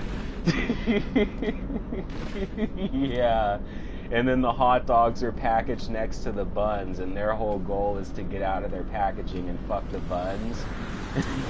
And just like the jokes they tell the whole time is horrible to each other. And but like anyways, like so they all think that they're going to the great beyond, and it's like a story that the non-perishables made up. So like all the liquor and the food that can't die, like the Twinkie and shit like that, they made that up. So because in the past everyone would freak out whenever they get bought, because they everyone knew what would happen, and everyone would all freak out and go crazy and shit like that. And then humans can't see them and like tell what's going on unless they're doing bath salts. And the one guy in the movie that does bath salts, he's able to see him. and fucking like he ends up dying. He gets his head cut off, and fucking and so later on in the movie, because fucking the original ones get out, like Seth Rogen and his crew get out, and they go and like try to figure out what's going on and help everybody out, and they end up figuring out the Great Beyond some bullshit, and they come back to try to help everybody. And initially one of the dudes that gets fucking dropped with them is like a douche, and he gets all butthurt because he, like, the fucking tip of him breaks or it gets all bent, and the lady doesn't take him with, so he's not able to fucking like fulfill his duties. And he gets a crack in him that makes him lose all of his shit, so he gets all crazy and starts getting all cannibalistic on all the other food and drinking everything and going all crazy as if he's doing steroids. It was the douche. He's like the main antagonist in the movie. Anyways, but yeah, like it's just them trying to fucking help the rest of the food in the store not get bought, and there's like all the scenes of everyone getting taken home and cut up into pieces and shit like that. Like the fucking bread getting sawn in half and the bacon getting grilled, and then like the tomato gets fucking cut, and they got the potato that gets picked up, and he thinks that he's gonna fucking get taken, and she starts peeling him, and he's freaking out because she's peeling off his fucking eyes, and he's like calling her a fucking bitch because he cut off his eyes, and she throws him into the pot, and he starts screaming all loud. It's just horrible. It's fucking horrible. But yeah, anyways, at the end of the movie, they go back and start fighting the humans, and they all get the bath salts, and like they cook them up like crack, like on a spoon, and dip a bunch of toothpicks into it, and start firing them at all the people into the store, so they trip out and they can start seeing all of them, and then they just like fight everybody and get them out of the store, and it's really weird. And then at the end of the movie, everything in the store fucks each other. So you got all the guys fucking each other and the girls too, and it's really weird. And not just the hot dogs are getting in on the buns. Yeah, it's like a whole orgy, dude. It's something else.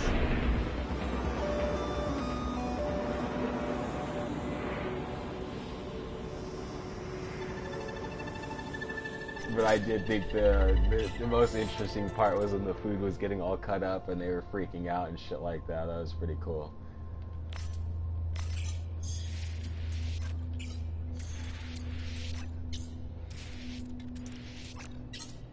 Did you see Suicide Squad? I was curious on how that is. I never went to go watch it.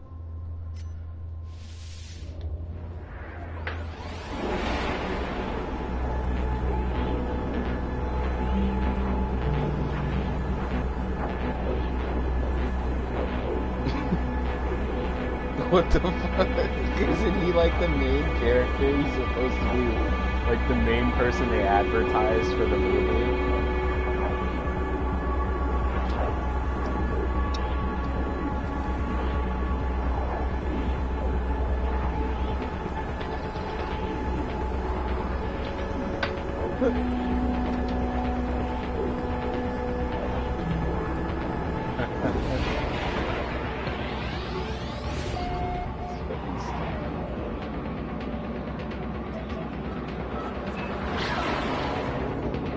That and Ghostbusters.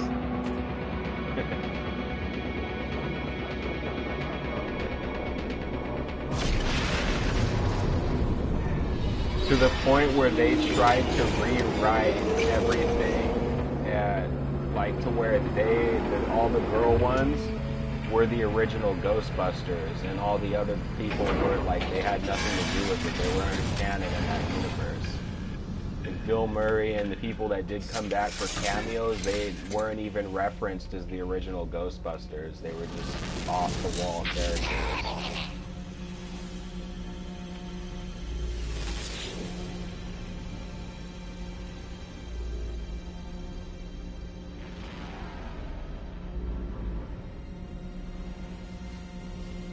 Oh, fucking like, yeah.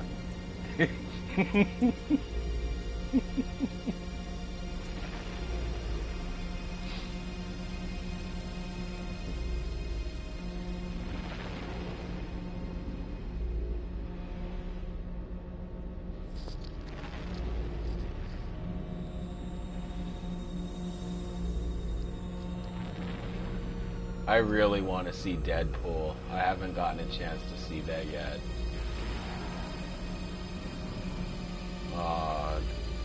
Yeah, I've really been wanting to watch it. I just recently got to see The Force Awakens, and that was really good.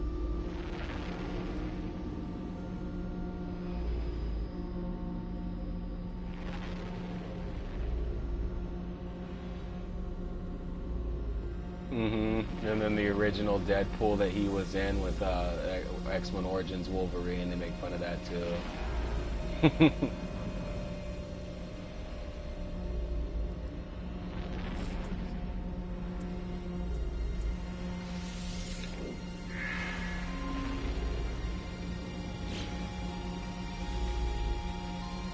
Yeah, only Ryan Reynolds could have pulled off a Deadpool.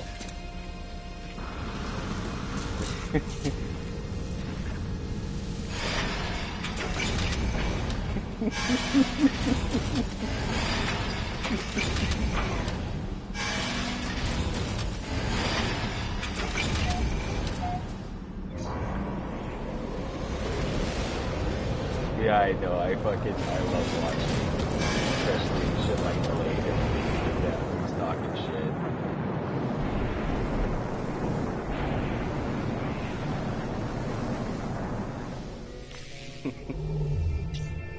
Alert. Navigational data received.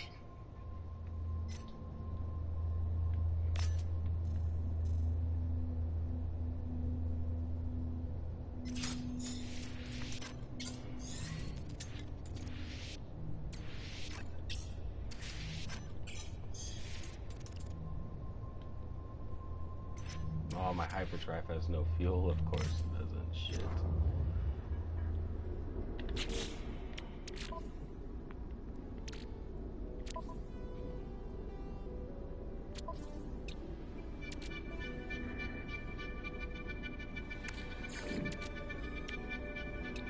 Technology recharging.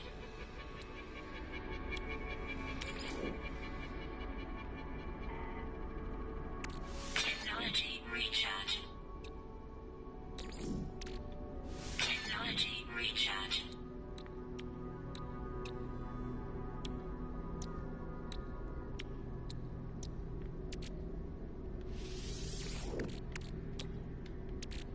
Product constructed. Product constructed. Product constructed. Product constructed. Technology recharging.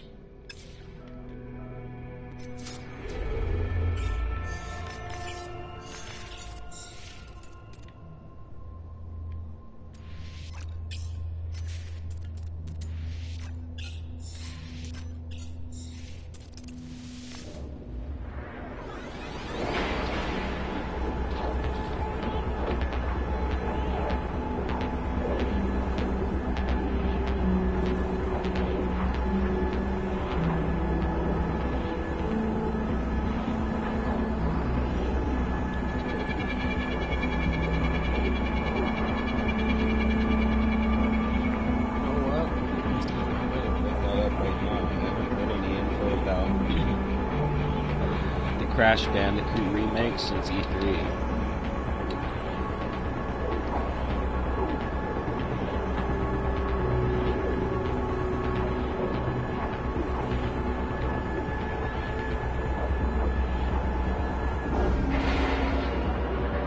Yeah,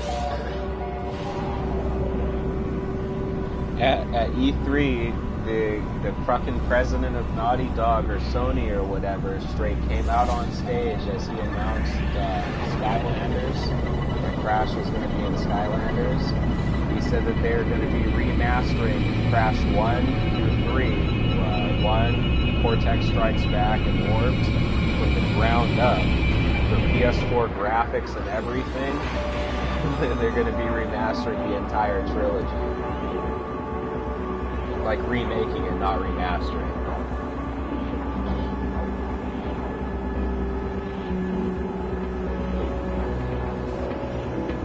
That it was going to be all of the same game as the PS1 versions, but they're going to have like all the like they're going to redo it all with like a new engine and shading and stuff like that.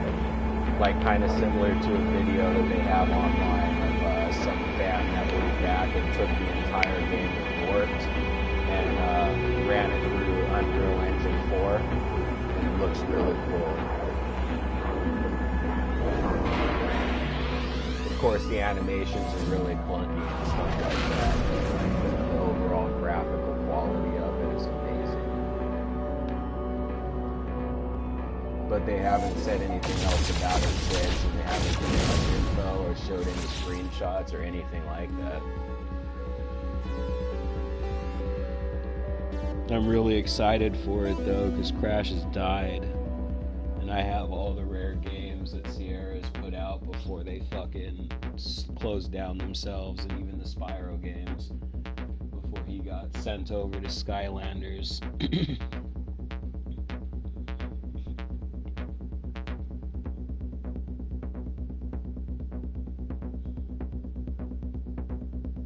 Oh, it's not coming till 2017, so we're not going to hear any information about it for a while.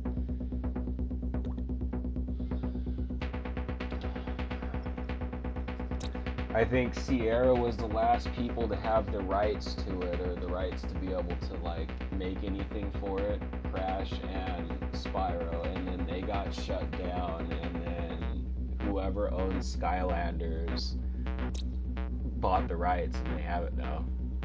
To Spyro, at least.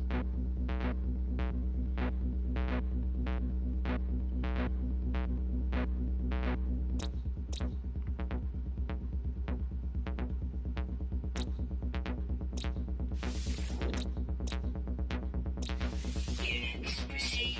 Units received. Units received.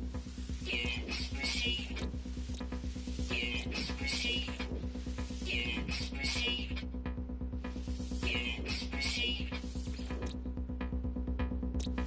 Units received. You have to zoom in on them, or you have to wait until you can get onto a rock that lets you zoom in on them to the point where you can. Units received. Units received. Units received. Units received. Technology offline.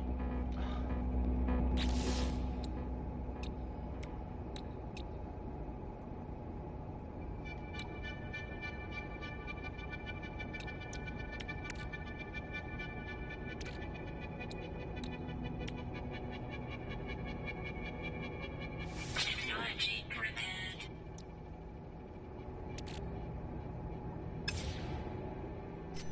God, how far am I from the center? Come on. I'm so far away from the center. It's so stupid. It's like right there too. I could fucking see it.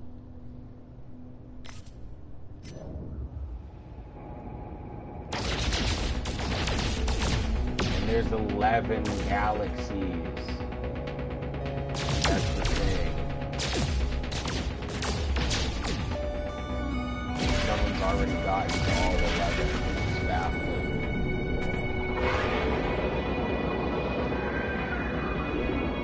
There's 11 different galaxies, and someone's already gotten to all 11. Hostile scan detected. Okay, so to put it into perspective, Threat detected. if you bum rush the game, like I'm talking like you don't even bother really exploring any planets or doing anything outside of getting whatever resources are required for you to warp drive and get to an anomaly and use black holes and stuff like that, it'll take you something like 33 to 37 hours to get to the center. And then I think normally playing the game, like exploring stuff and getting like upgrades and like upgrading your ship and everything like that, you're looking at 100 to 200 hours just to get to the center one time. And that's one time, and then once you get to the center, it's gonna boot you all the way back into an event horizon where it gets all the way black, like it kicks you all the way out of the galaxy, and then it turns black, and then you go into like a new galaxy, and your ship crash lands again on a new planet. You start over like you did beforehand, but you have the same ship and upgrades that you did before you finished the game. And you start all the way over again, except you're in like a new galaxy, and I think even new creatures spawn in different variations, or maybe you get better upgrades or better ships or something. I don't know, but you can redo that 11 or 10 times afterwards, and then that's it. Yes, 10 times afterwards. And they're all different galaxies. Like right now we're in the Euclid galaxy.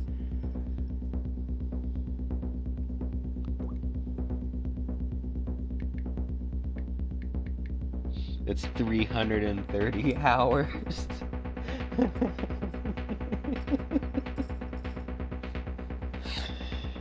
Oh, wow.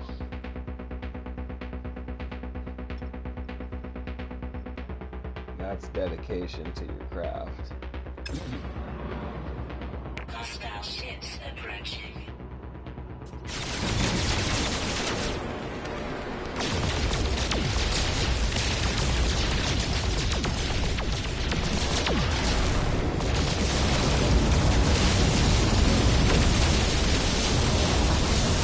The Atlas Pass 1, 2, and 3 are the ones I was talking about.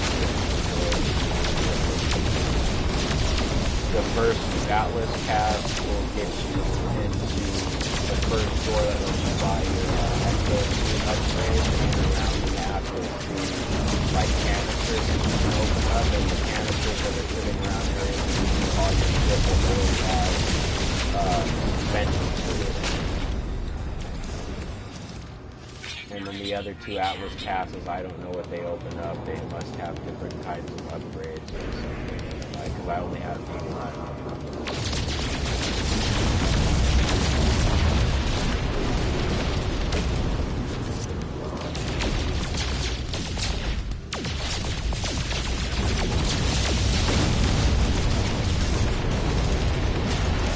Are they like big, huge, cylindrical red ones? Yeah, those have potential to use that to make warp drive fuel. That's the first step. There's 3 different steps to your warp drive fuel. It's really stupid, and you have to find all 3 different blueprints. Or 4, I'm sorry. So there's the first one to make the suspension fluid. If you can't find it, the second one will let you make the electron vapor, which then you can turn into antimatter, which then you can turn into warp cell. It's really tedious and stupid having to make warp cell fuel. Or you can just make one warp cell and then you can duplicate it, fill up your ship, and duplicate it some more.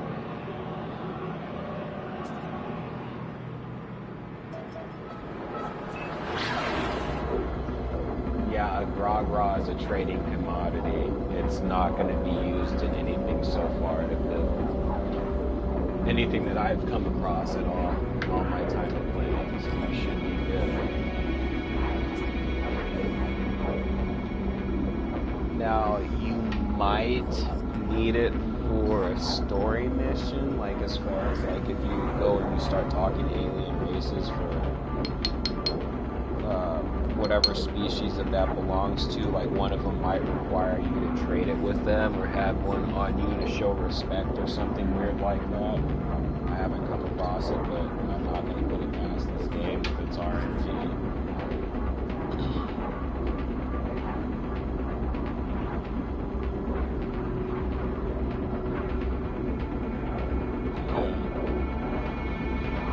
You're going to come across that a lot, getting upgrades that you already have, especially when you come closer to having all of them.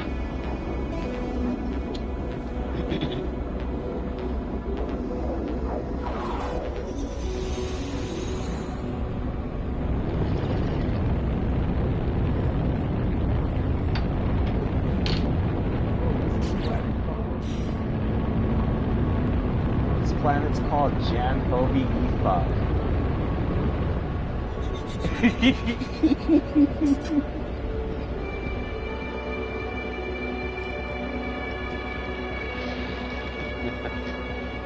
Oh, did you see the trailer for Resident Evil, the final chapter? I never watched the entire trailer. What was going on?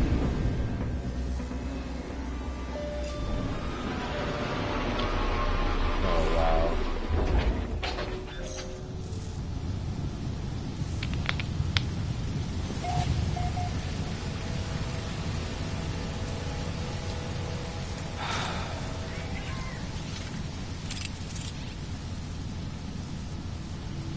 Is it does it actually look good compared to what we were getting in the past?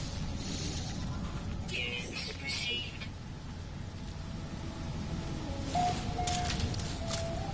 I love all of them. I fucking love them.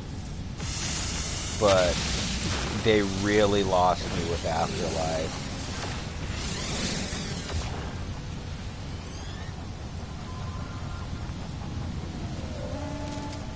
They brought back Michelle Rodriguez, but she was like a simulation slash clone. I don't know. That was fucking stupid.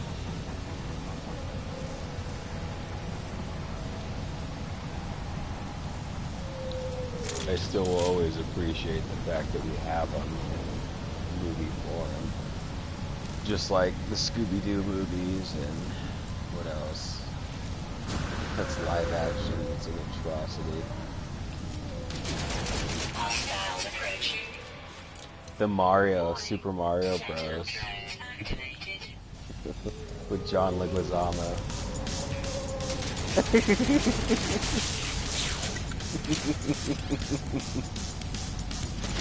Yeah. Yeah, he didn't like the movie so much to the point where he was getting drunk every day on set.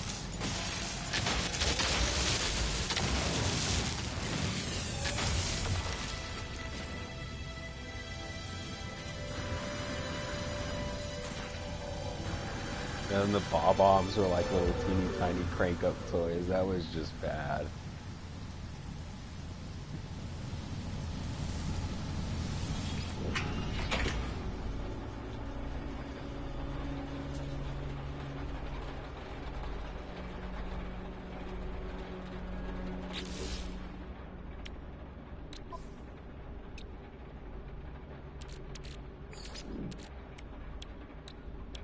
Technology recharge.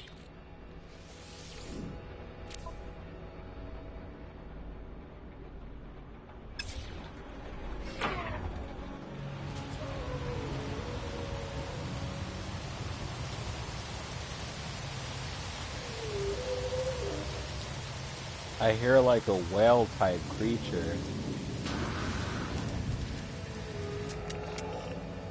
What the fuck is that?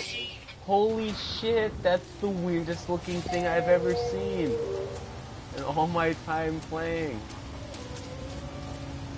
Hold on, let me see if I can get a picture of this. This is fucking strange.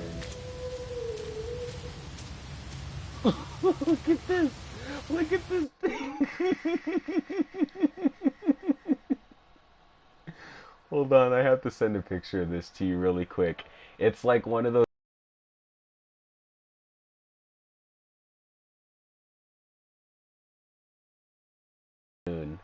like a freaking what is it? Something similar to like a Ren and Stimpy style cartoon, like one of those things that has tiny little wings where it's a fat fucking man. Yeah, look at it. There's a whole bunch of them flying around too.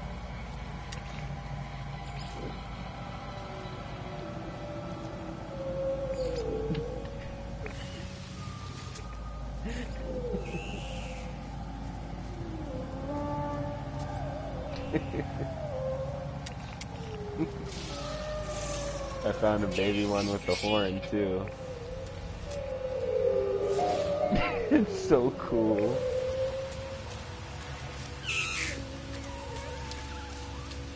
There's no way that their weight should be supported by those butterfly wings.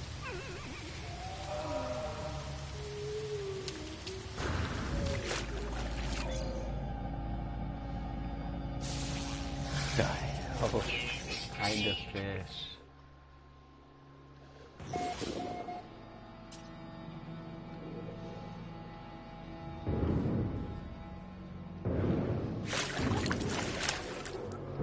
It would be really cool if they had like some, I don't know, like similar stuff to the trailers that they showed off. Gigantic, massive, scary creatures. Like some giant squid type beast in the water.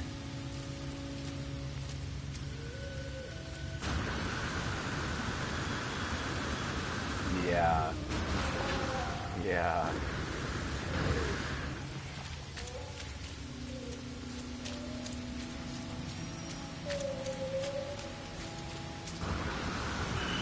Yeah, that's pretty much what Black Ops 3 Zombies is. It's all, oh, look at that. An actual dinosaur.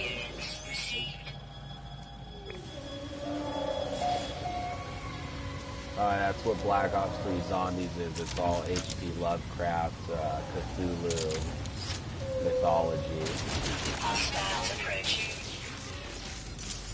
Like even some of the monsters that you fight in there, like the Margwa and stuff like that, like you're speaking Apothecan language, Super language.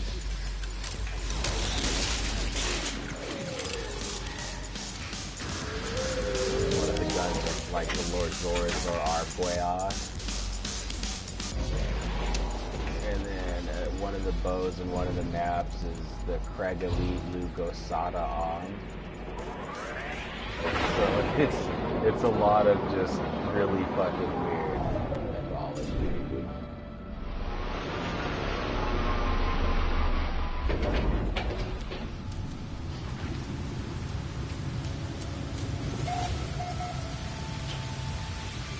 What's up with these outposts that are just a single drone selling supplies?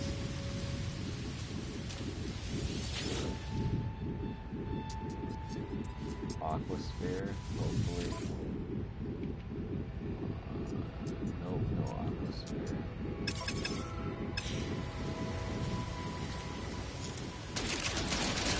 Hostiles approaching. Warning. Sentinel drone activated.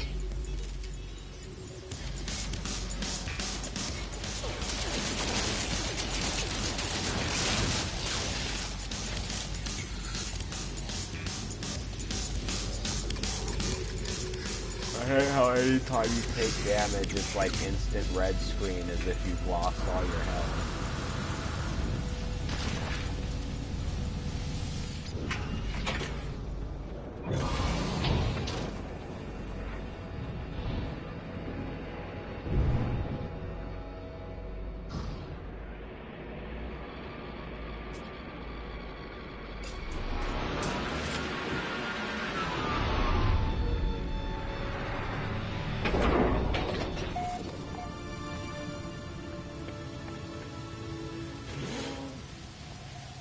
Toxic protection.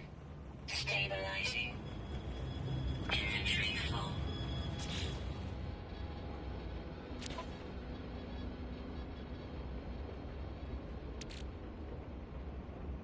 No free slots in ship inventory.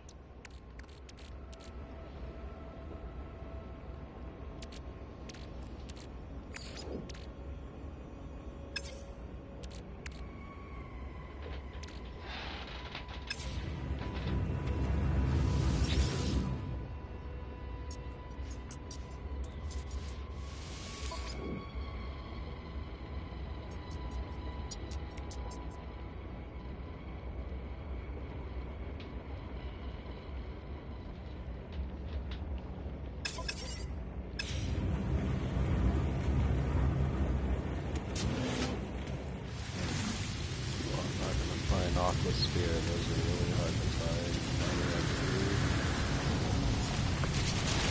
Hostiles approaching.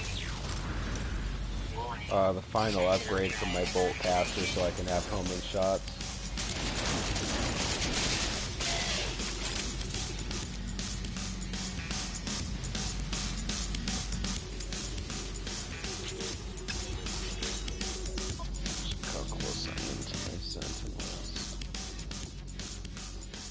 Oh, I'm already at the max milestone. Why am I still killing them? Oh my gosh, such a waste. That's so dumb.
that's pretty hardcore.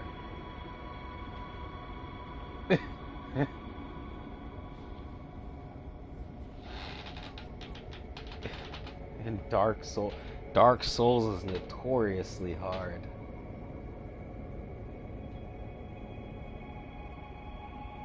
Whoa. I have the steelbook for, I think, the second Dark Souls. I won't touch it. I will not touch it.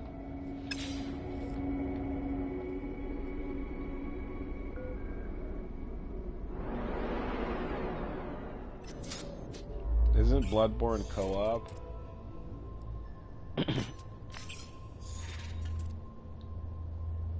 Like, you can completely play the game with somebody?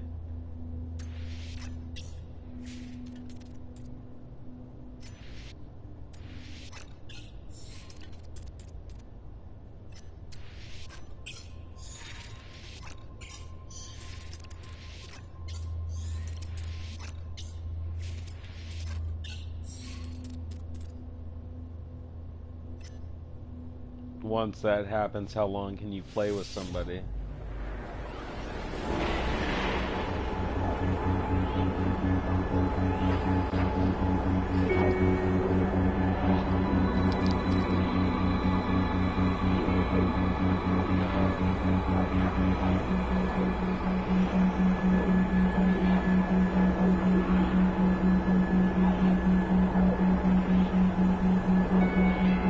How hard is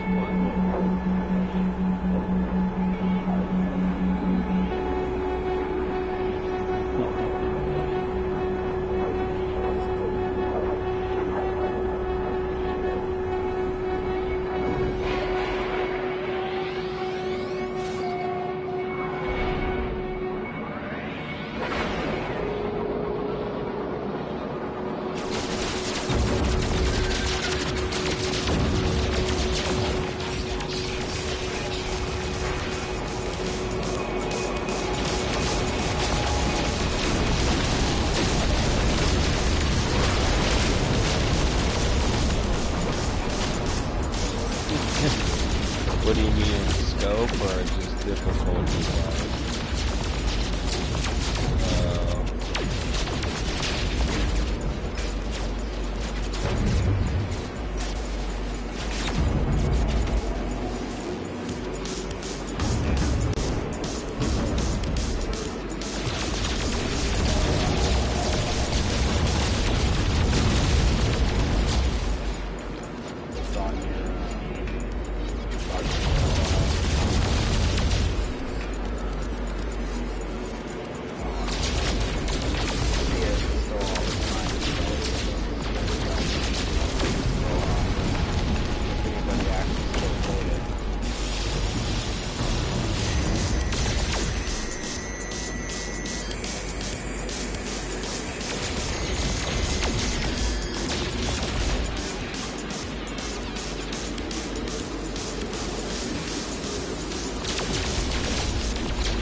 Start starship?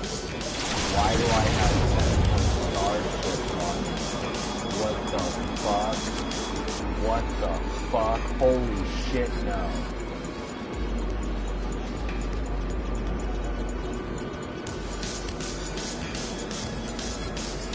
Oh, I'm so screwed.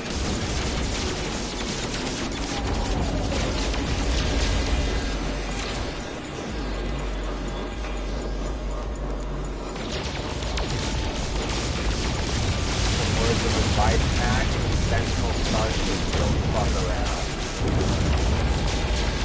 Those things take a few shots and your shield is gone. Technology recharge. Well, what happened was I went to help with the direct signal, and because the milestone popped up on my screen and I couldn't see the ship, I shot at it and sealed my shot and it got the fucking star freeder that I was trying to protect. And they freaked out and called Sentinel starships on me. Now I got a 5-star wanted rank. Fighting for through the ship. Technology recharge.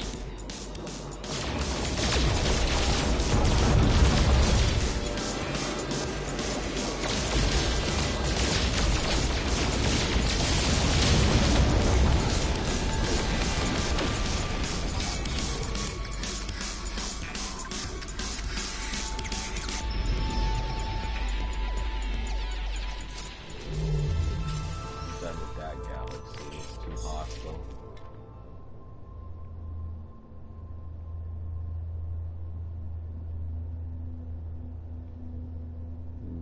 What exactly?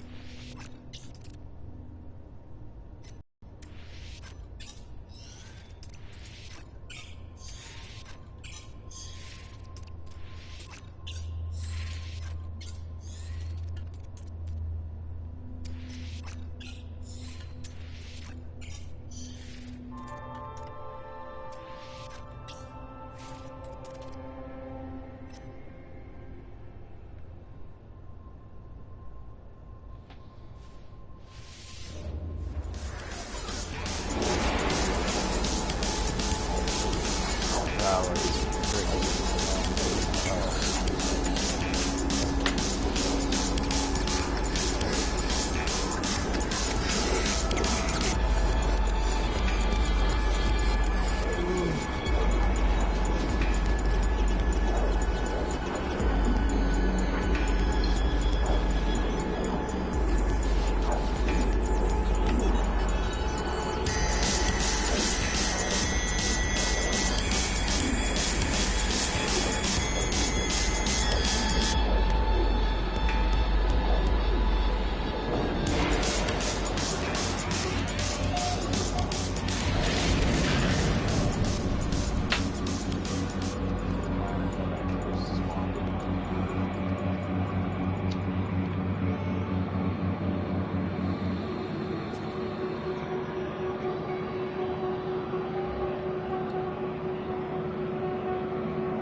it doesn't drop it so you can re-pick it up, it's gone forever.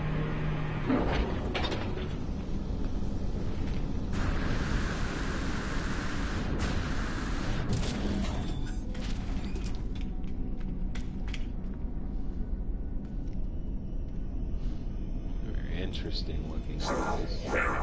I've not seen a facility like this before.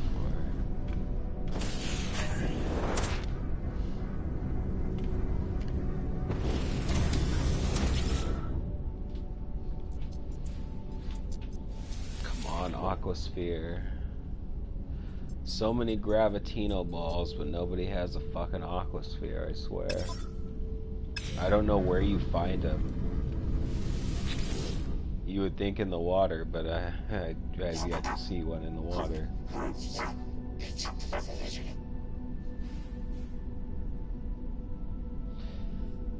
form is waiting for me.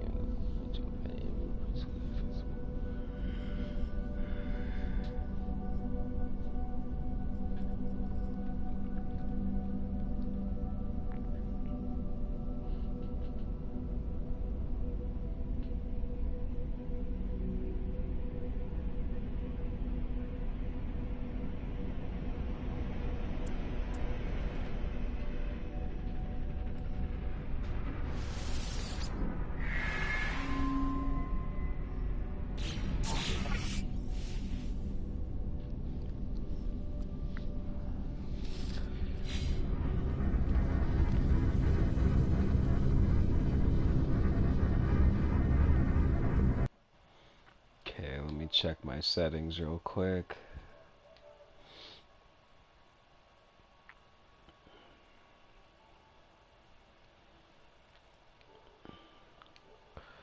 What's going on, man?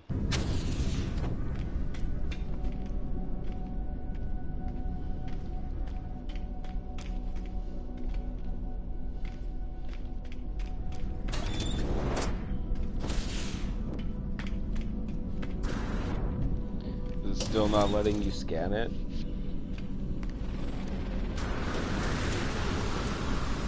Have you tried getting on top of a rock? Oh, okay, no.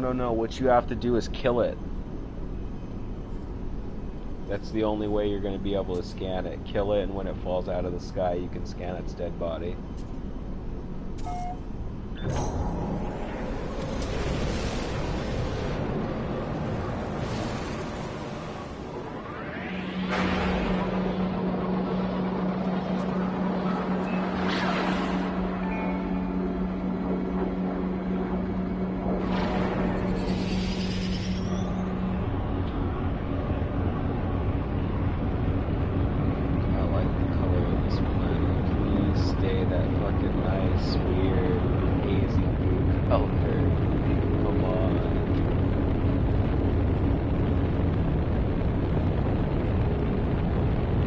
You know what it would have been really cool as well? A planet that was like mostly lava. Or some lava elements in it.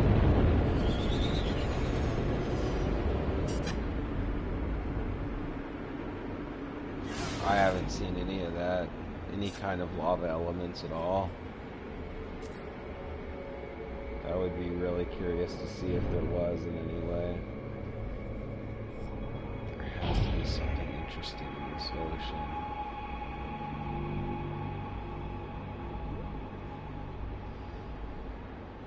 Okay, so I'm gonna try an experiment again that I've been waiting to try for a very long time.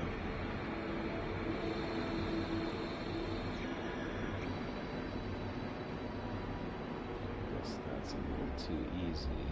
Spawn, let's try.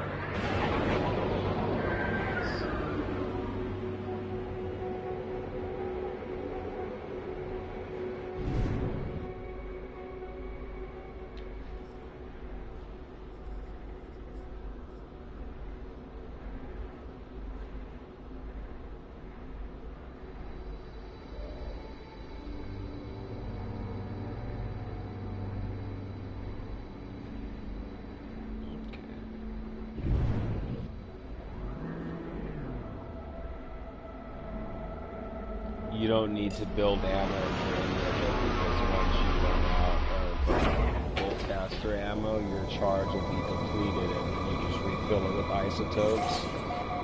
Same with your grenade launcher thing. Once you run out of ammo for it, like your clip of 6, you just press the same button you used to fire and you'll reload until you run out of charge. Then you just recharge with isotope.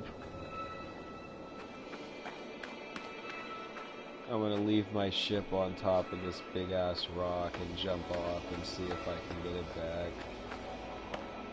It's way floating up in the sky too, so there should be a logical way.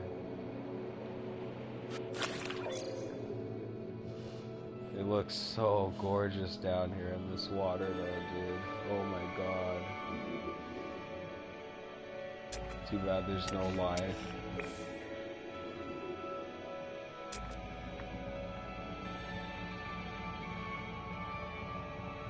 I'm a little disappointed. I would have thought there would have been something big and weird.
Weapon charge depleted.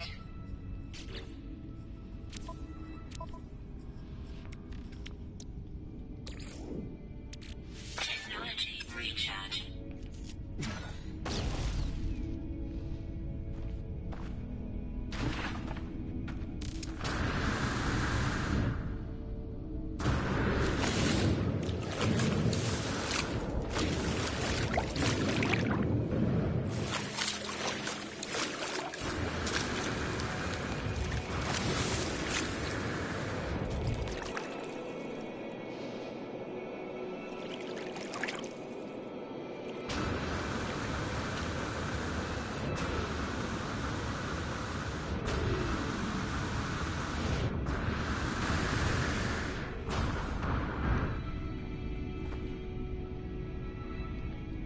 There it goes again. My flashlight's broken and doesn't work. That's so stupid. I'm so fucking dumb.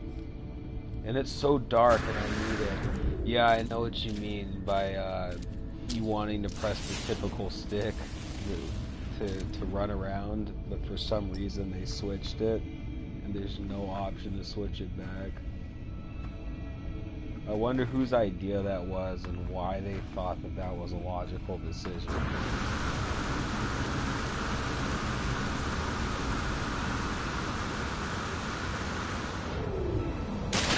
I still can't get over the size of these fingers.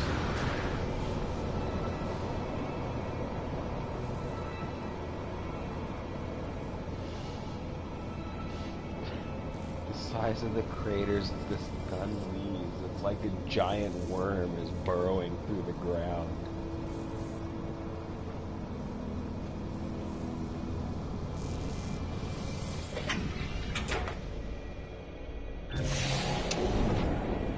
There we go again, flying way above the map. I love that glitch. That's my favorite one. Oh my god.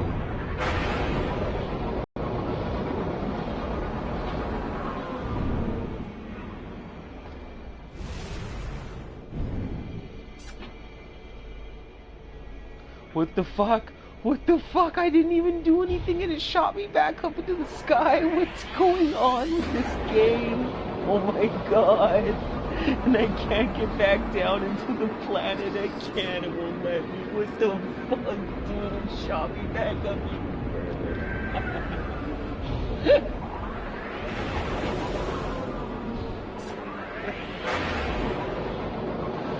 Oh, I can't take that shit anymore. Oh, fuck.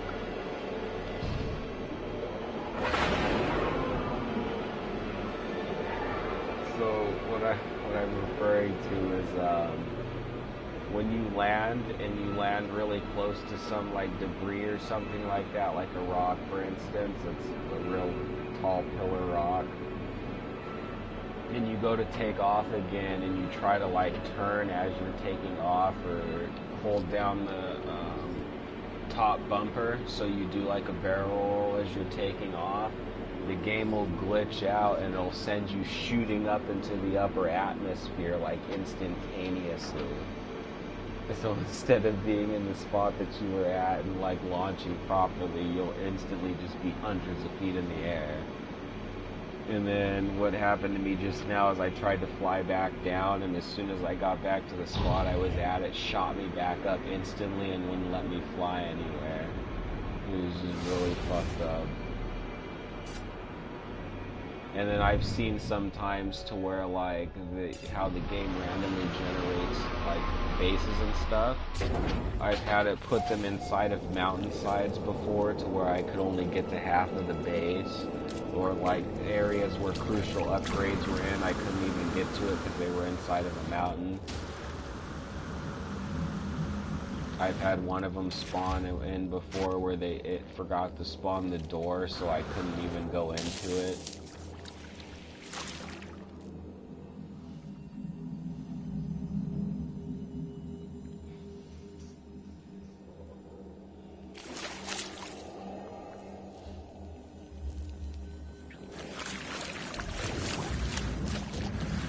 It's like halfway in the water and halfway not. And I'm bouncing around all over the place like a freaking idiot.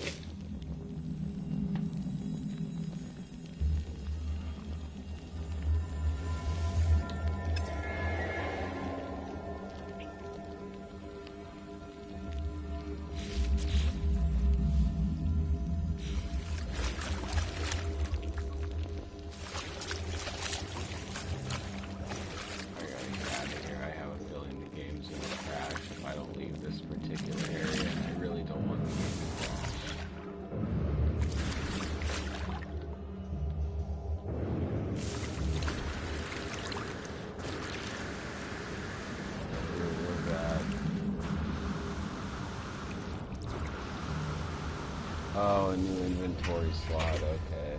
What are you up to now? 15? Oh, shit. Whoa.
4 more ships and I'm done with that part.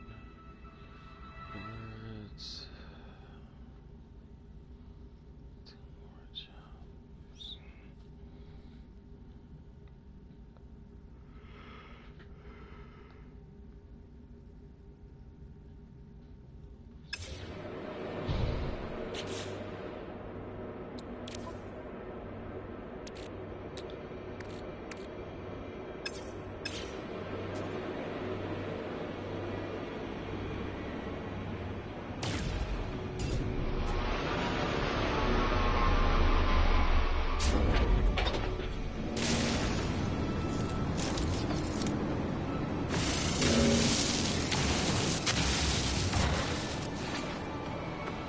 License power low.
Inventory full.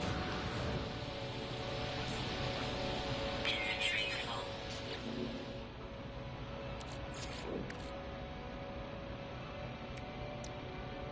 Technology recharge.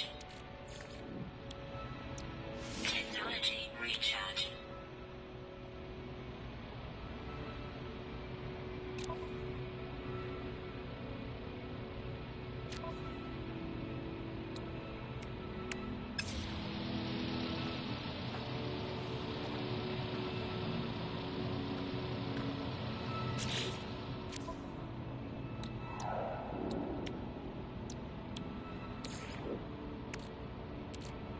Technology recharge. Technology recharge.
constructed. Product constructed. Technology recharge. Technology recharge. Technology recharge. Technology recharge.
Achievement unlocked, or trophy unlocked, the Forever War.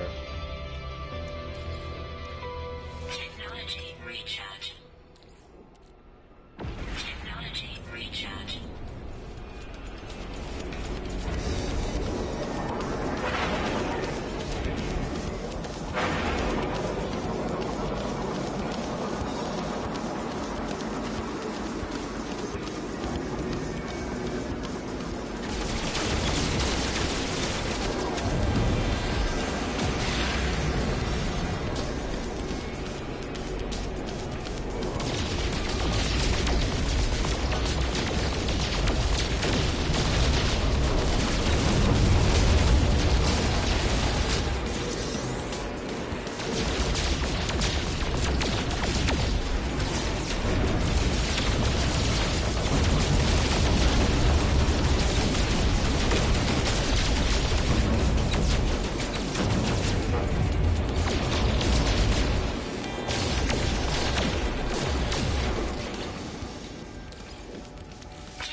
Yeah, same here. I'm fucking passing out. I'm just trying to get this last milestone.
Alright, Mac, I'm gonna get some rest.